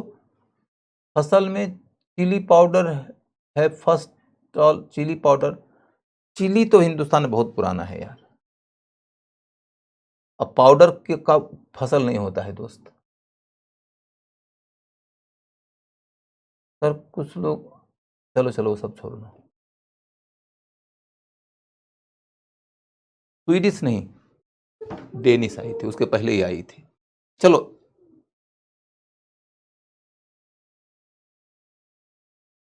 अब मैं आप लोगों की तरफ यदि देखता रह जाऊंगा तो समय खराब हो जाएगा।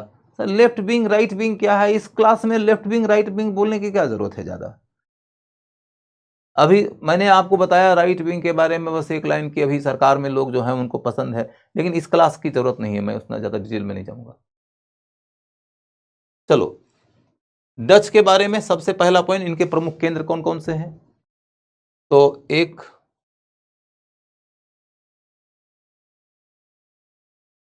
इनका एक केंद्र है कावेरीपत्तनम, कावेरीपत्तनम।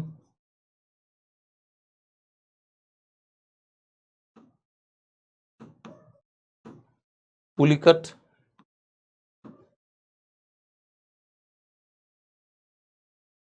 पुलिकट। नागपत्तनम, नागपत्तनम।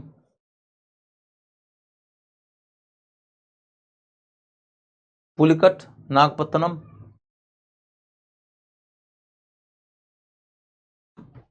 उसके बाद कासिम बाजार, कासिम बाजार।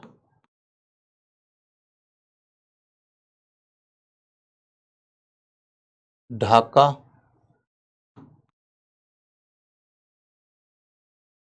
पटना। ढाका, पटना।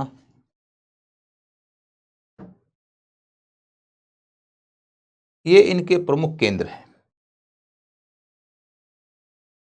वैसे तो कोचीन में भी हैं, लेकिन उतना पूछेगा नहीं आपसे।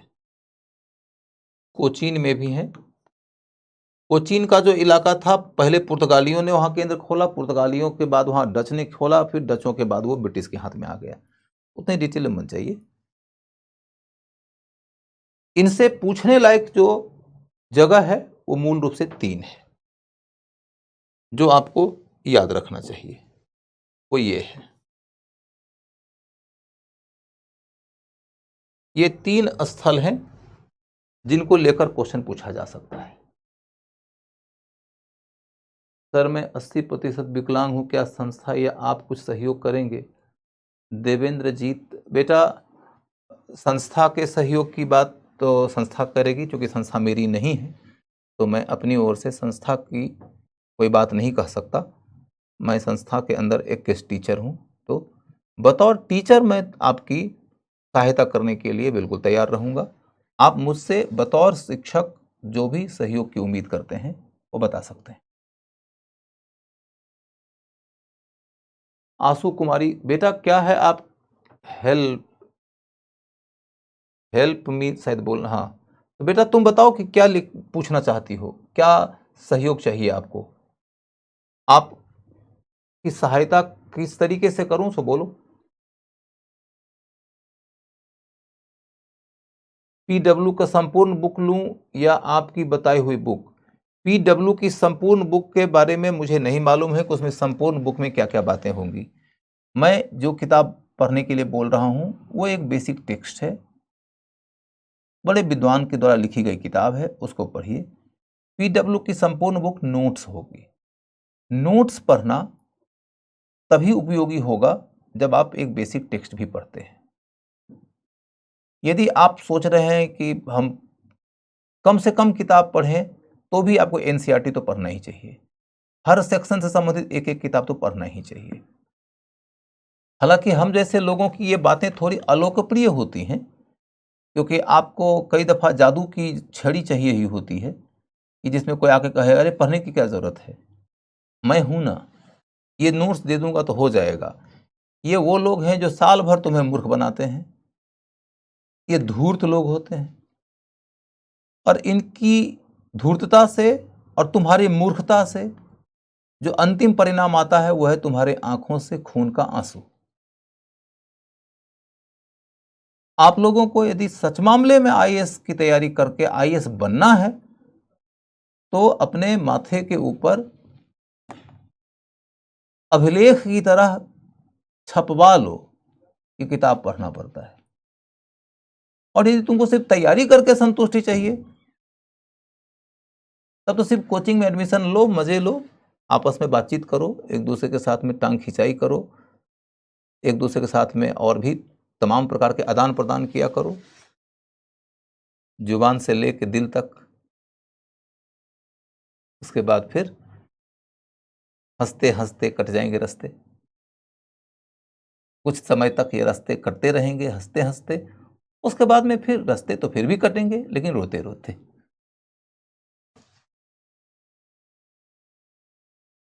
तो इनके 3 प्रमुख केंद्र हैं। पहले इनका हेडक्वार्टर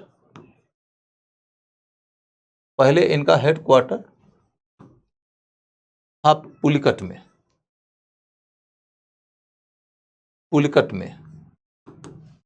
बाद में नागपट्टनम में हो गया।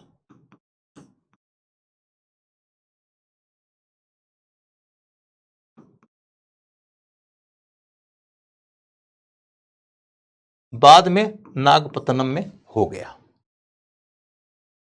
बाद में इनका हेडक्वार्टर नागपट्टनम में हो गया। तो पुलिकट और नागपट्टनम इसलिए याद रखना है क्योंकि इनके हेडक्वार्टर्स थे। ये पूछा जा सकता है।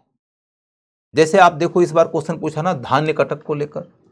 धान्य कटक सातवाहनों का कैपिटल पहले था, बाद में हो गया था प्रतिष्ठान। उसी तरीके से इनका हेडक्वार्टर पहले था पुलिकट में, बाद में हो गया कहां? तो नागपट्टनम में। और ये दोनों कहां है? तो कोरोमंडल तट के ऊपर। कोरोमंडल तट का मतलब क्या हुआ? भारत में दक्षिण पूरब के समुद्र तटवर्ती इलाका। कासिम बाजार कहां है? कासिम बाजार, ढक्का और पटना, ये तीनों उस समय बंगाल में हुआ करता था। तीनों उस समय बंगाल में ही हुआ करता था। उस समय बिहार और उड़ीसा भी बंगाल के राज्य के अधीन होता था, इसलिए पटना को भी मैंने बंगाल के अधीन बताया। वैसे आप पटना बिहार में है तो जानते ही हैं। तो पटना जो कि बिहार में है, वो उस समय बंगाल में था क्योंकि बिहार बंगाल के ही शासक के अधीन था। इन जगहों पर इनके प्रमुख केंद्र थे। अब अगला मुद्दा क्या है? इनके संबंध के ऊपर विचार करके देखें तो पुर्तगालियों से संबंध का मामला सिर्फ इतना ही है कि पुर्तगालियों को इन्होंने कई जगह हराया और उनके कई सारे केंद्र छीन लिए। लेकिन ज्यादातर मामले में जिन जगहों पर इन्होंने पुर्तगालियों को हराया वो भारत से बाहर है। डच लोगों की मूल रुचि, उनका मूल इंटरेस्ट जिस इलाके में था वो भारत नहीं था, वो था साउथ ईस्ट एशिया, इंडोनेशिया का इलाका। क्योंकि डच लोग मसाले के व्यापार में सबसे ज्यादा इंटरेस्टेड थे। मसाले के व्यापार में बहुत इंटरेस्टेड होने के नाते उनका इंटरेस्ट भारत से ज्यादा साउथ ईस्ट एशिया में हुआ, क्योंकि साउथ ईस्ट एशिया में मसाला ज्यादा है। पुर्तगाली जब भारत आए थे या डच जब भारत आए थे या ब्रिटिश जब भारत आए थे, तो यह ध्यान रखिएगा कि उनकी प्राथमिकता भारत मात्र की नहीं थी। उनकी कंपनी का नाम, जैसे अंग्रेजों की कंपनी का नाम क्या है? तो ईस्ट इंडीज से व्यापार करने वाली कंपनी, ईस्ट इंडिया कंपनी। यहां इंडिया मात्र तक सीमित रह के मत सोचिएगा, वो पूरे हिंद महासागर के इलाके के ट्रेड के उद्देश्य से आई हुई कंपनी थी। उसके अंदर इंडिया भी एक पार्ट था, इंडिया ही एकमात्र पार्ट नहीं था। तो पुर्तगालियों का कुछ प्रभाव आपको मिलेगा भारत के तटवर्ती इलाकों में, कुछ प्रभाव मिलेगा आपको फारस की खाड़ी में, कुछ प्रभाव मिलेगा आपको अदन की खाड़ी में। अब फारस की खाड़ी का इलाका जो है वो होर्मुज का इलाका है, वो उनसे अंग्रेजों ने छीन लिया, मैंने नहीं पढ़ाया, क्योंकि वो इंडिया का पार्ट नहीं है। या इनसे अदन का इलाका छीन लिया डचों ने, मैं उसे भी ज्यादा नहीं पढ़ाऊंगा, वो भी पार्ट ऑफ इंडियन हिस्ट्री नहीं है।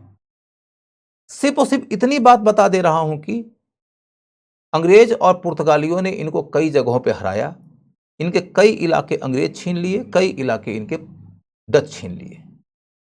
माफ करिए, मैं पुर्तगाली बोल रहा था तो मैंने कहा कि पुर्तगालियों को कई जगहों पे अंग्रेजों ने हराया, कई जगहों पे डचों ने हराया। उनके कुछ इलाके अंग्रेजों ने छीन लिया, कुछ इलाका डचों ने छीन लिया। तो डच और पुर्तगाली का संबंध कैसा था? तो एक दूसरे के साथ में टकराव का था, जिसमें कि डच भारी पड़ गए थे। ये आपको सिर्फ याद रखना है, इससे ज्यादा आपको इस विषय पर नहीं पढ़ना है। पुर्तगाली से कैसा संबंध था? तो संघर्ष का।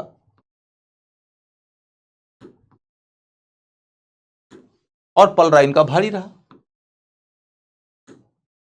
पलड़ा इनका भारी।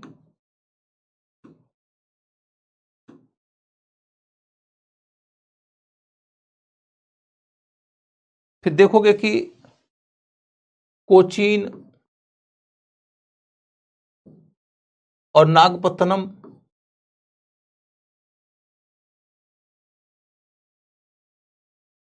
में पहले पुर्तगाली थे और बाद में डच आए थे। पहले पुर्तगाली थे, बाद में यहां डच आए थे।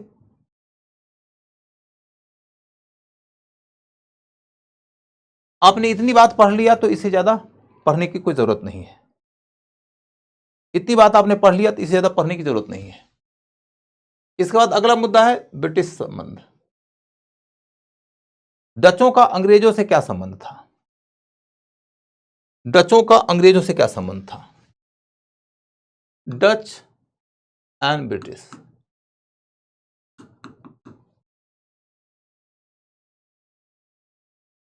तो पहला पॉइंट, ब्रिटिश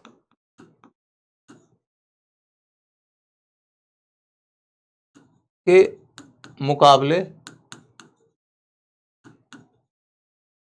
में डच नहीं टिक पाए।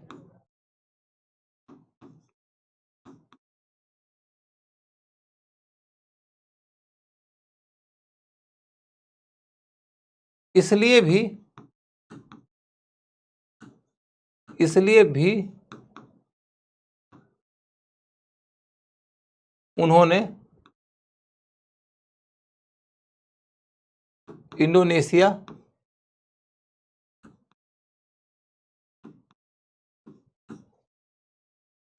पर ध्यान लगाया।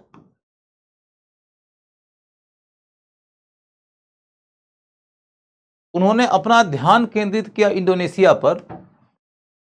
उसका एक कारण यह भी था कि वो डच से मुकाबला, ब्रिटिश से मुकाबला करने की स्थिति में नहीं थे। ब्रिटिश उनकी तुलना में बहुत ताकतवर थे। और एक दूसरी बात है कि डच को मूलतः मसाला का व्यापार करना था।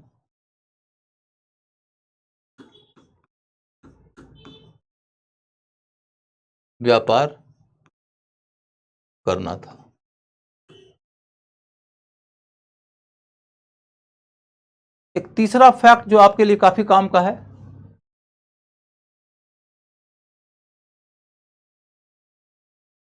तीसरा काम, वो हिस्ट्री वाले क्वेश्चन का एनालिसिस मैंने अपने चैनल पे कर दिया है बच्चों।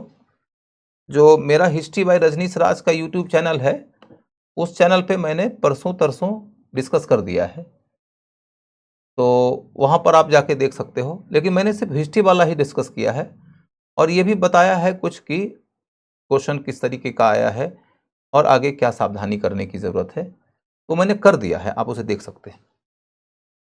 डच का मूलतः मसाला व्यापार पर ध्यान था।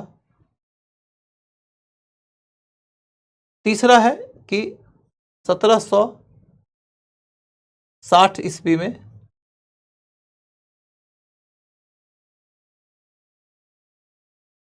ब्रिटिश, 59-60 है तो आप कंफ्यूज मत करिएगा, 1759-60 में ब्रिटिश एवं डच के मध्य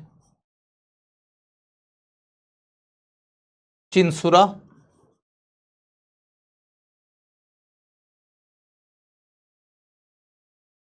किसी का एक दूसरा नाम बेदरा भी है, बेदरा की लड़ाई हुई।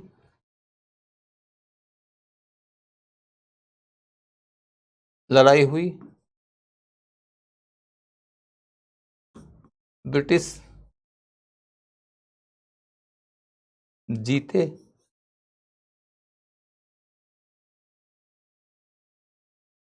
डच महत्वाकांक्षा का अंत हुआ।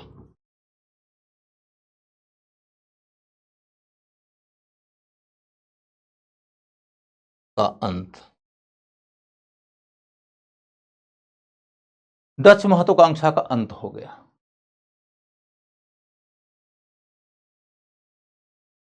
इसके बारे में ऐसे कहानी समझो कि डच भारत जब आए हैं तो पहली दफा तो क्वेश्चन ये पूछा जाएगा कि ब्रिटिश पहले भारत आए कि डच, तो पहले डच आए थे। कंपनी खुली अंग्रेजों की पहले थी, लेकिन भारत आने में डच आगे निकल गए थे। दूसरी बात यह है कि डच जब भारत आए तो चूंकि इनके ठीक पीछे से अंग्रेज भी आ गए, तो डचों को पुर्तगाली से मुकाबला करना था और अंग्रेज से मुकाबला करना था। पुर्तगाली पर तो डच का पलड़ा भारी था, लेकिन अंग्रेज डच के ऊपर भारी थे। तो इस वजह से डचों को शुरुआती दिनों में ही जैसी चुनौती का सामना करना पड़ा, उसके कारण भारत में उनका पांव बहुत मजबूती से जम नहीं पाया।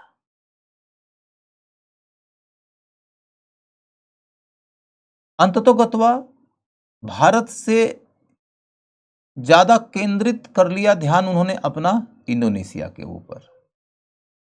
तो इंडोनेशिया पर ध्यान केंद्रित करने के पीछे क्या कारण है? तो एक कारण तो यह है कि डच ज्यादा इंटरेस्टेड थे मसाला के व्यापार में, और मसाला व्यापार के लिए इंडोनेशिया ज्यादा सूटेबल जगह था। दूसरी बात यह भी थी कि अंग्रेज भारत में प्रभावशाली स्थिति में आ रहे थे, तो अंग्रेजों का मुकाबला वो कर भी नहीं सकते थे। तीसरी बात यह है कि एकाध उदाहरण ऐसा है कि जब उन्होंने अंग्रेजों का मुकाबला करके भारत में अपना पांव जमाने का प्रयास किया, लेकिन उनको मुंह की खानी पड़ी। मैं उसी उदाहरण को थोड़ा एक्सप्लेन करता हूं। कहानी यह है कि 1757 ईस्वी में पलासी की लड़ाई में अंग्रेजों की जीत हुई, और अंग्रेज बंगाल के नवाब सिराजुद्दौला के जगह पर अपने साथ षड्यंत्र में शामिल मीर जफर को बंगाल का नवाब बनवा दिया। फिर कंपनी ने सोचा कि मीर जफर को हमने गद्दी पर बिठाया है, तो हम इससे जब चाहें तब जितना चाहें उतना वसूल कर सकते हैं, इसका इस्तेमाल कठपुतली की तरह कर सकते हैं। जब इस तरीके से धन वसूली की कंपनी की नीति चल ही रही थी, तो बंगाल के नए नवाब मीर जफर को कंपनी से नाराजगी होने लगी, और उसने सोचा कि क्यों ना हम बंगाल से ईस्ट इंडिया कंपनी को निकाल दें। लेकिन मीर जफर को यह मालूम है कि हम अकेले कंपनी से नहीं लड़ पाएंगे, तो उसने डच कंपनी से संपर्क किया। डचों के मन में भी यह भावना थी कि बंगाल में यदि हमारा नियंत्रण हो जाए तो सोने पे सुहागा। बंगाल में देख सकते हो कि उनका केंद्र कई जगहों पे था, कासिम बाजार, ढाका, पटना और चिनसुरा भी। चिनसुरा भी बंगाल में ही था, चिनसुरा भी। तो बंगाल के ट्रेड में बहुत इंटरेस्टेड थे डच, और उनको लगा कि यदि बंगाल में राजनीतिक प्रभाव हमारा स्थापित हो जाए तो बहुत फायदा हो जाएगा। और उनको बढ़ के बंगाल का नवाब ही न्योता दे रहा था कि हम और आप दोनों मिल जाते हैं और अंग्रेजों को यहां से निकाल देते हैं। तो फिर डचों की बाछें खिल गई, और उन्होंने ये तय कर लिया कि हम मुकाबला करेंगे। उन्होंने ये तय कर लिया कि हम मुकाबला करेंगे, तो कैसे मुकाबला करोगे भैया?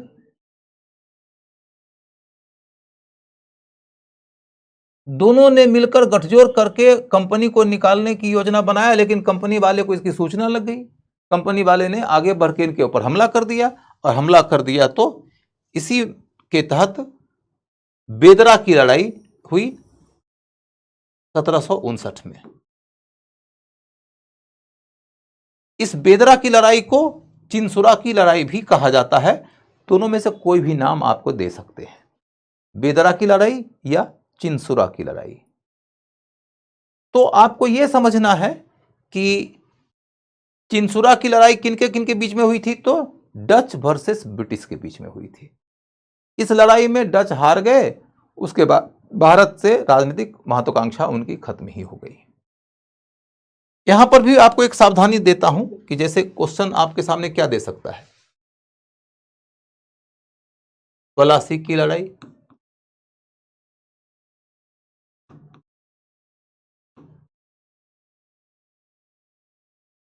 चिनसुरा की लड़ाई,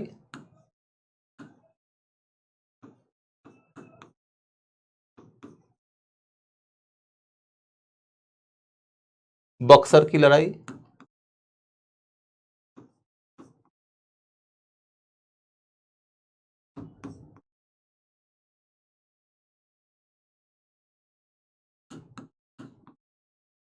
अंग्रेजों का चंदर नगर पर कब्जा, अंग्रेजों का चंदर नगर पर कब्जा, अंग्रेजों का चंदर नगर पर कब्जा।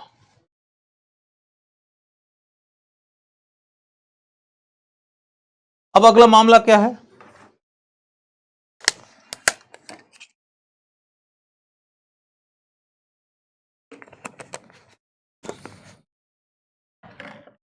अब अगला मामला क्या है भाई, अंग्रेजों का चंदर नगर पे कब्जा, प्लासी की लड़ाई, चिनसुरा की लड़ाई, बक्सर की लड़ाई। कहेगा क्रम व्यवस्थित करिए, क्रम व्यवस्थित करिए।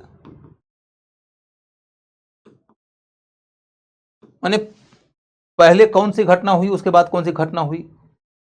तो गौर करने लायक किस्सा क्या है दोस्त, कि चंदर नगर और प्लासी की लड़ाई एकदम क्लोज ऑप्शन है।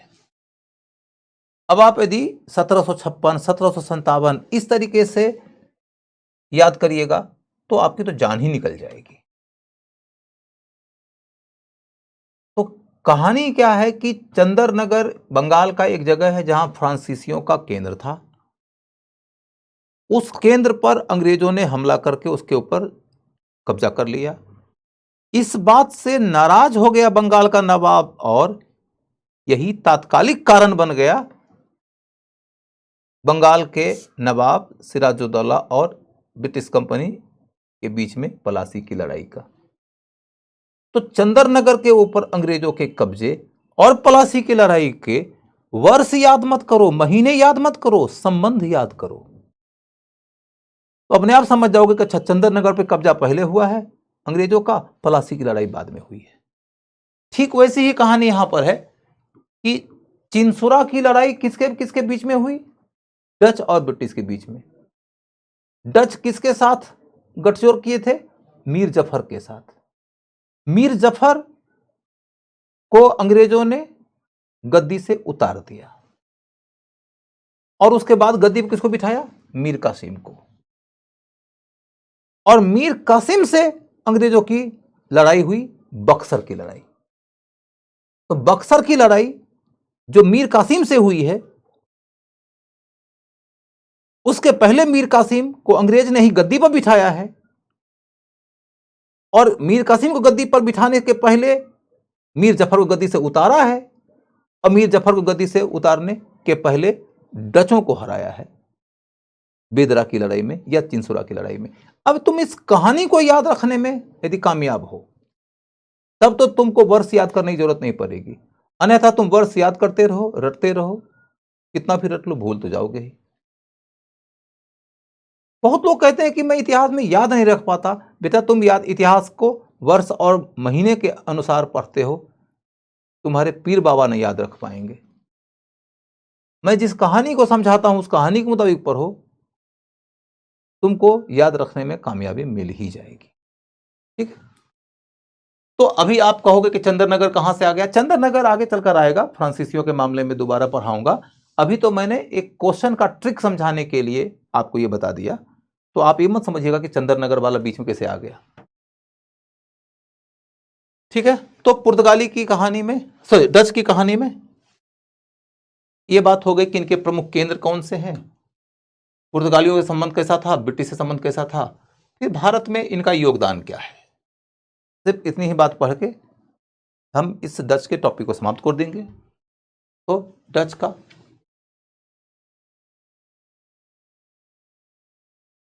योगदान,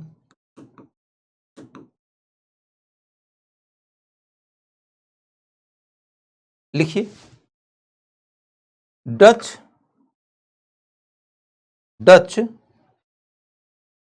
भारत से वस्त्र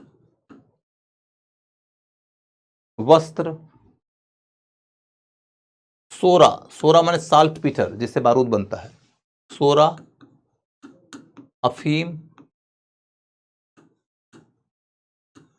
नील आदि खरीदते थे।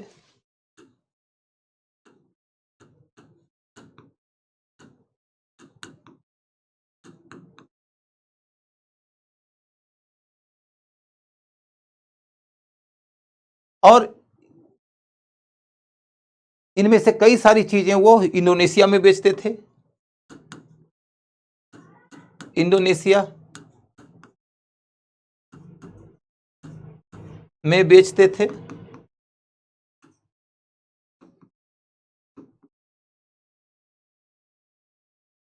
और वहां से मसाला खरीदकर यूरोप ले जाते थे, मसाला खरीदकर यूरोप ले जाते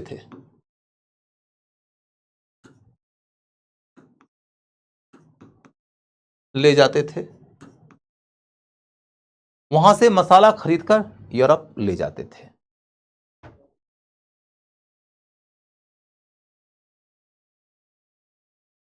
इस क्रम में कोरोमंडल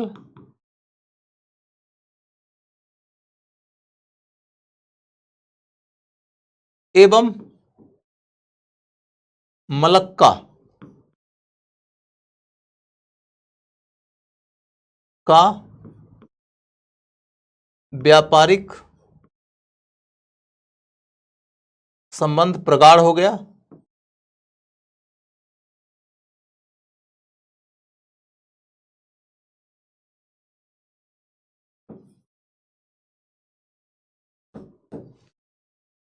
कोरोमंडल का मतलब क्या हुआ? तो भारत के अंदर समुद्र तट का दक्षिण पूर्वी इलाका, भारत का जो दक्षिणी हिस्सा है, दक्षिण का पूर्वी हिस्सा, एक तरफ जैसे पश्चिम में मालाबार है तो पूर्व में कोरोमंडल है, दक्षिण का पश्चिमी हिस्सा मालाबार, पूर्वी हिस्सा कोरोमंडल। डचों का प्रभाव कोरोमंडल के तट पे था। कोरोमंडल में ही नागपत्तनम उनका हेडक्वार्टर था। यानी भारत के किसी भी इलाके से माल खरीदेंगे, आके वो जमा कहां करेंगे? नागपत्तनम में, और नागपत्तनम से वो ले जाएंगे मलक्का स्ट्रीट से गुजरते हुए, मलक्का से पास करते हुए इंडोनेशिया। तो मलक्का और कोरोमंडल के बीच में व्यापारिक संपर्क बहुत बढ़ गया। ये डचों का योगदान है। एक बार क्वेश्चन आया था तब जब ऑप्शनल हुआ करता था पीटी में कि मलक्का कोरोमंडल के बिना नहीं रह सकता और कोरोमंडल मलक्का के बिना नहीं रह सकता, ये मेड फॉर ईच अदर है। इसके संबंध के प्रगाढ़ होने के पीछे किनका योगदान है? तो डच का। जीएस में आज तक नहीं आया है लेकिन आगे आ सकता है। ये बहुत महत्वपूर्ण बात हो गई कि कोरोमंडल और मलक्का के बीच का व्यापारिक संबंध बहुत प्रगाढ़ कर दिया किन्होंने? तो डचों ने। अब इसकी कहानी को थोड़ी और गहराई से समझो। अब इसकी कहानी को थोड़ी गहराई में समझो। शिवांश मिश्रा, तुम जो सवाल पूछ रहे हो उस सवाल का कोई मतलब नहीं है, क्योंकि तुम मेंस के अंदर जा रहे हो जिसकी जरूरत नहीं है कि गोवा पर ही क्यों नियंत्रण किया, क्यों नहीं किया। ये सब फालतू की बातें हैं। जहां पर ध्यान केंद्रित करना है ध्यान केंद्रित करो। तो अब ये समझो तुम लोग कि अंग्रेज डच एक दूसरे के मुकाबले हैं। अंग्रेज भारी पड़ गए, डच कमजोर पड़ गए। डच को यह बात समझ में आ गई कि हम भारत में व्यापार ही करें तो बेहतर है, प्रभुत्व की बात छोड़ो। तो वो ये सोचते हैं कि यदि इंडिया में आके हम अपना कुछ माल बेच लें और वहां से पैसा कमा लें और उसी पैसे से जाके इंडोनेशिया से मसाला खरीद लें, तो ये उनके बस में नहीं था। क्योंकि इंडिया में उस समय चाहे पुर्तगाली हो, चाहे डच हो, चाहे ब्रिटिश हो, किसी के देश के माल की खरीद की मांग ही नहीं थी। इंडिया के लोग विदेशी वस्तुएं नहीं खरीद रहे थे, वो अपने ही देश की वस्तुओं का उपभोग कर रहे थे। और विदेशी खरीदते भी थे तो एशियाई वस्तुओं की ही खरीद करते थे। यूरोप की बहुत कम ऐसी वस्तुएं थी जिनकी मांग थी भारत में। इसीलिए शुरुआती दौर में चाहे पुर्तगाली हो, चाहे डच हो, चाहे ब्रिटिश हो, चाहे फ्रेंच हो, उन सबों को भारत की वस्तु यदि खरीदना था तो इसके लिए उनको अपने देश से सोना चांदी का करेंसी लाना पड़ता था। उन्हें सोने और चांदी का अपना करेंसी लाना पड़ता था। उसको बुलियन कहते थे। बुलियन माने सिक्का, चांदी का सिक्का, सोने का सिक्का, किसी भी धातु का सिक्का हो सकता है, उसको बुलियन कहते थे। तो यूरोपियन लोगों को बुलियन लेकर आना पड़ता था भारतीय वस्तु खरीदने के लिए। यूरोपीय लोगों को बुलियन लेकर आना पड़ता था, तो डचों को भी लेकर आना पड़ा। डच पैसा लेकर आए, भारत से वस्तु खरीदे और उस वस्तु को फिर वो इंडोनेशिया ले जाके बेच देंगे। विशेष तौर पर कपड़ा इंडोनेशिया में जाके बेच देंगे। भारतीय कपड़ों की मांग इंडोनेशिया में खूब थी। इंडोनेशिया में इन्होंने भारत का कपड़ा बेचा, उससे पैसे कमाए और उसी पैसे से मसाला खरीद लिया, मसाला जाकर बेचा यूरोप में। यूरोप में मसालों की बड़ी मांग होती थी। मसाले बहुत महंगे दाम पे बेचे जाते थे। बहुत प्रॉफिटेबल ट्रेड था ये। वास्को डी गामा जब पहली दफा आया था इधर, तो यहां से कुछ मसाले लेकर गया। मसाला को बेचकर उसने जो पैसा कमाया वो उसके कॉस्ट से 60 गुना ज्यादा था। 6000% का प्रॉफिट था। कितनी बड़ी बात है। बात यह थी कि यूरोप में एक पूरा का पूरा सीजन ऐसा हो जाता है जहां की खेती वेती नहीं होती है, फसल वसल नहीं होता है और पशुओं के लिए भी कुछ चारा नहीं होता है। तो पशु को मारकर उनका मांस रख दिया जाता है, स्टोर कर लिया जाता है ठंडे में। उसमें नमक लगा दिया जाता है ताकि वो खराब नहीं हो। और बाद में उसको खाने के लिए, उसे स्वादिष्ट बनाने हेतु उसमें मसाला लगाया जाता था। मसाला यूरोप में था नहीं तो मसाला वो भारत से लेके जाते थे। तो उस मसाले की बड़ी मांग थी वहां पर, इसीलिए बहुत महंगे मूल्य पर भी लोग खरीद लेते थे। और इसी वजह से डचों का इंटरेस्ट इंडोनेशिया में हुआ। खैर, कुल मिलाकर देखो तो डच के बारे में यह कहानी हो गई कि पैसा लेकर आते हैं, भारत से माल खरीदते हैं, फिर साउथ ईस्ट एशिया का देश इंडोनेशिया लेके जाते हैं, वहां बेचते हैं, वहां से जो पैसा होता है उससे मसाला खरीदते हैं, मसाला यूरोप ले जाके बेच देते हैं। यही कुल ट्रेड था उनका। अब इस क्रम में एक और महत्वपूर्ण बात है कि उन्होंने कासिम बाजार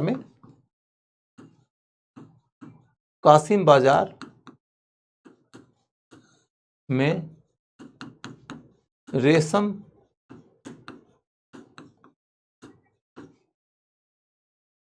के उद्योग का केंद्र खोला था।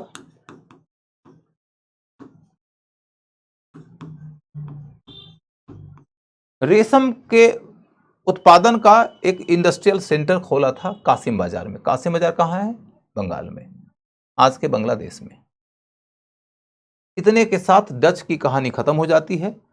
अब इसके बारे में कुछ भी पढ़ने की जरूरत नहीं है। सोरा मैंने कहा कि एक प्रोडक्ट है जिससे बारूद बनता है, अंग्रेजी में उसे साल्ट पीटर कहते हैं, तो उसमें तो दिक्कत नहीं आनी चाहिए।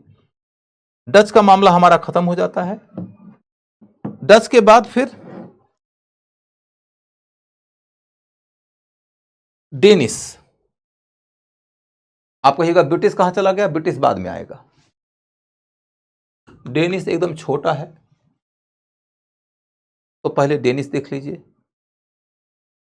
भारत में आने वाले कंपनियों में तो पहले पुर्तगीज थे, फिर डच थे, फिर ब्रिटिश हैं, फिर डेनिस हैं। तो ऐसे में आना तो मैंने कहा कि चाहिए था पहले ब्रिटिश को, लेकिन मैंने ब्रिटिश को जानबूझ के छोड़ दिया है ताकि ये आपका सीधा है जो निबट जाएगा।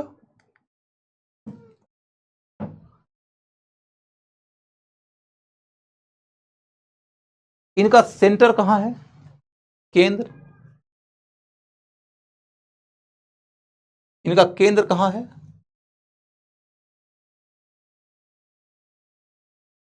तो दो दो ही महत्वपूर्ण केंद्र है इनका। एक है ट्रैंकूवर, दक्षिण भारत में ट्रैंकूवर, और दूसरा है सेरामपुर। सेरामपुर बंगाल में। सेरामपुर बंगाल में। सेरामपुर ईसाई धर्म के प्रचार का एक महत्वपूर्ण केंद्र था। ईसाई धर्म प्रचार के लिए महत्वपूर्ण था।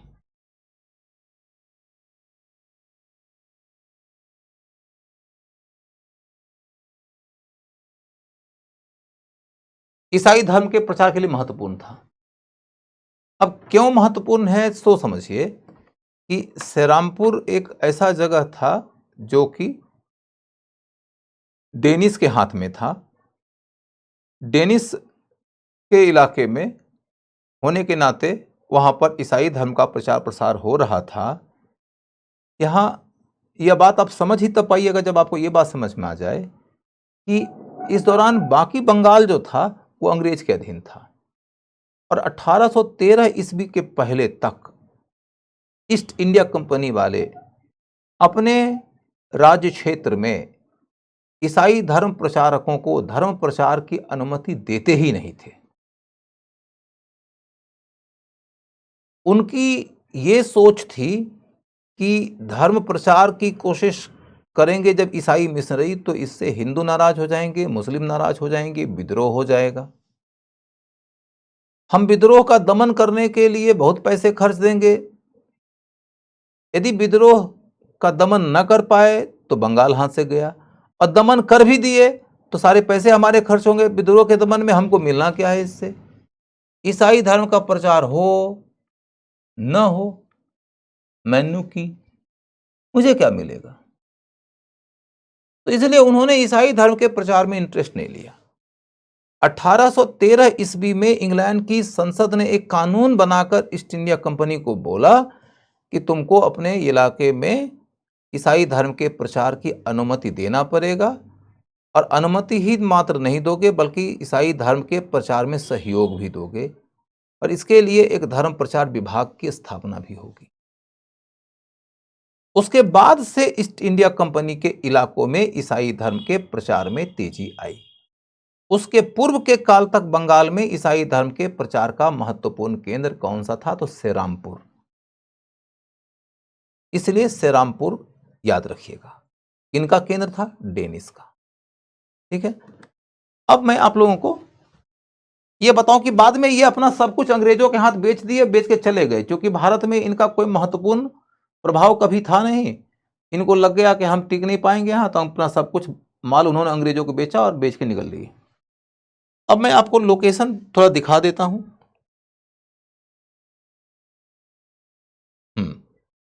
ये देखो, आपको मैंने कल बताया था कि ये पुर्तगाली का सिंबल है और ये देखो डच का सिंबल है, ये डच का सिंबल है। तो आज मैंने डच का केंद्र बताया है आप लोगों को, तो डच के केंद्र की ओर चलकर देखो तो आपको ये बात समझ में आ जाएगी कि ये देखो डच का केंद्र है कोचीन। मैंने बताया था ना, कोचीन इन्होंने पुर्तगालियों से ले लिया था। एक तो साउथ वेस्ट की ओर मिल गया मालाबार के तट के ऊपर कोचीन। उसके बाद फिर देखोगे कि पुलिकट, शुरुआती दौर में यही इनका हेडक्वार्टर था। बाद में देखोगे नागपत्तनम इनका हेडक्वार्टर हो गया, नागपत्तनम। ये आपको नहीं पढ़ना, ये जाफना में है तो इसको छोड़ दीजिए, ये नहीं पढ़ेंगे। ये नागपत्तनम है, यही इनका हेडक्वार्टर बाद में बन गया। 1658 में यहां उनका प्रभाव हुआ था। फिर ये मसूलीपत्तनम, इधर फिर देखोगे आप चिंसुरा, यहीं पर लड़ाई हुई थी अंग्रेजों से। इसके बाद फिर कासिम बाजार और क्या कहते हैं ढक्का, ये सब नहीं लिखा हुआ इसमें, लेकिन आपको मैंने लिखा दिया है तो आपको याद रहेगा। कासिम बाजार यही है बंगाल में, कासिम बाजार, ढाका और पटना। कुल मिलाकर आपको अंदाजा लग गया कि डचों का केंद्र कहां कहां था। सबसे पहला हेडक्वार्टर कौन था? पुलिकट।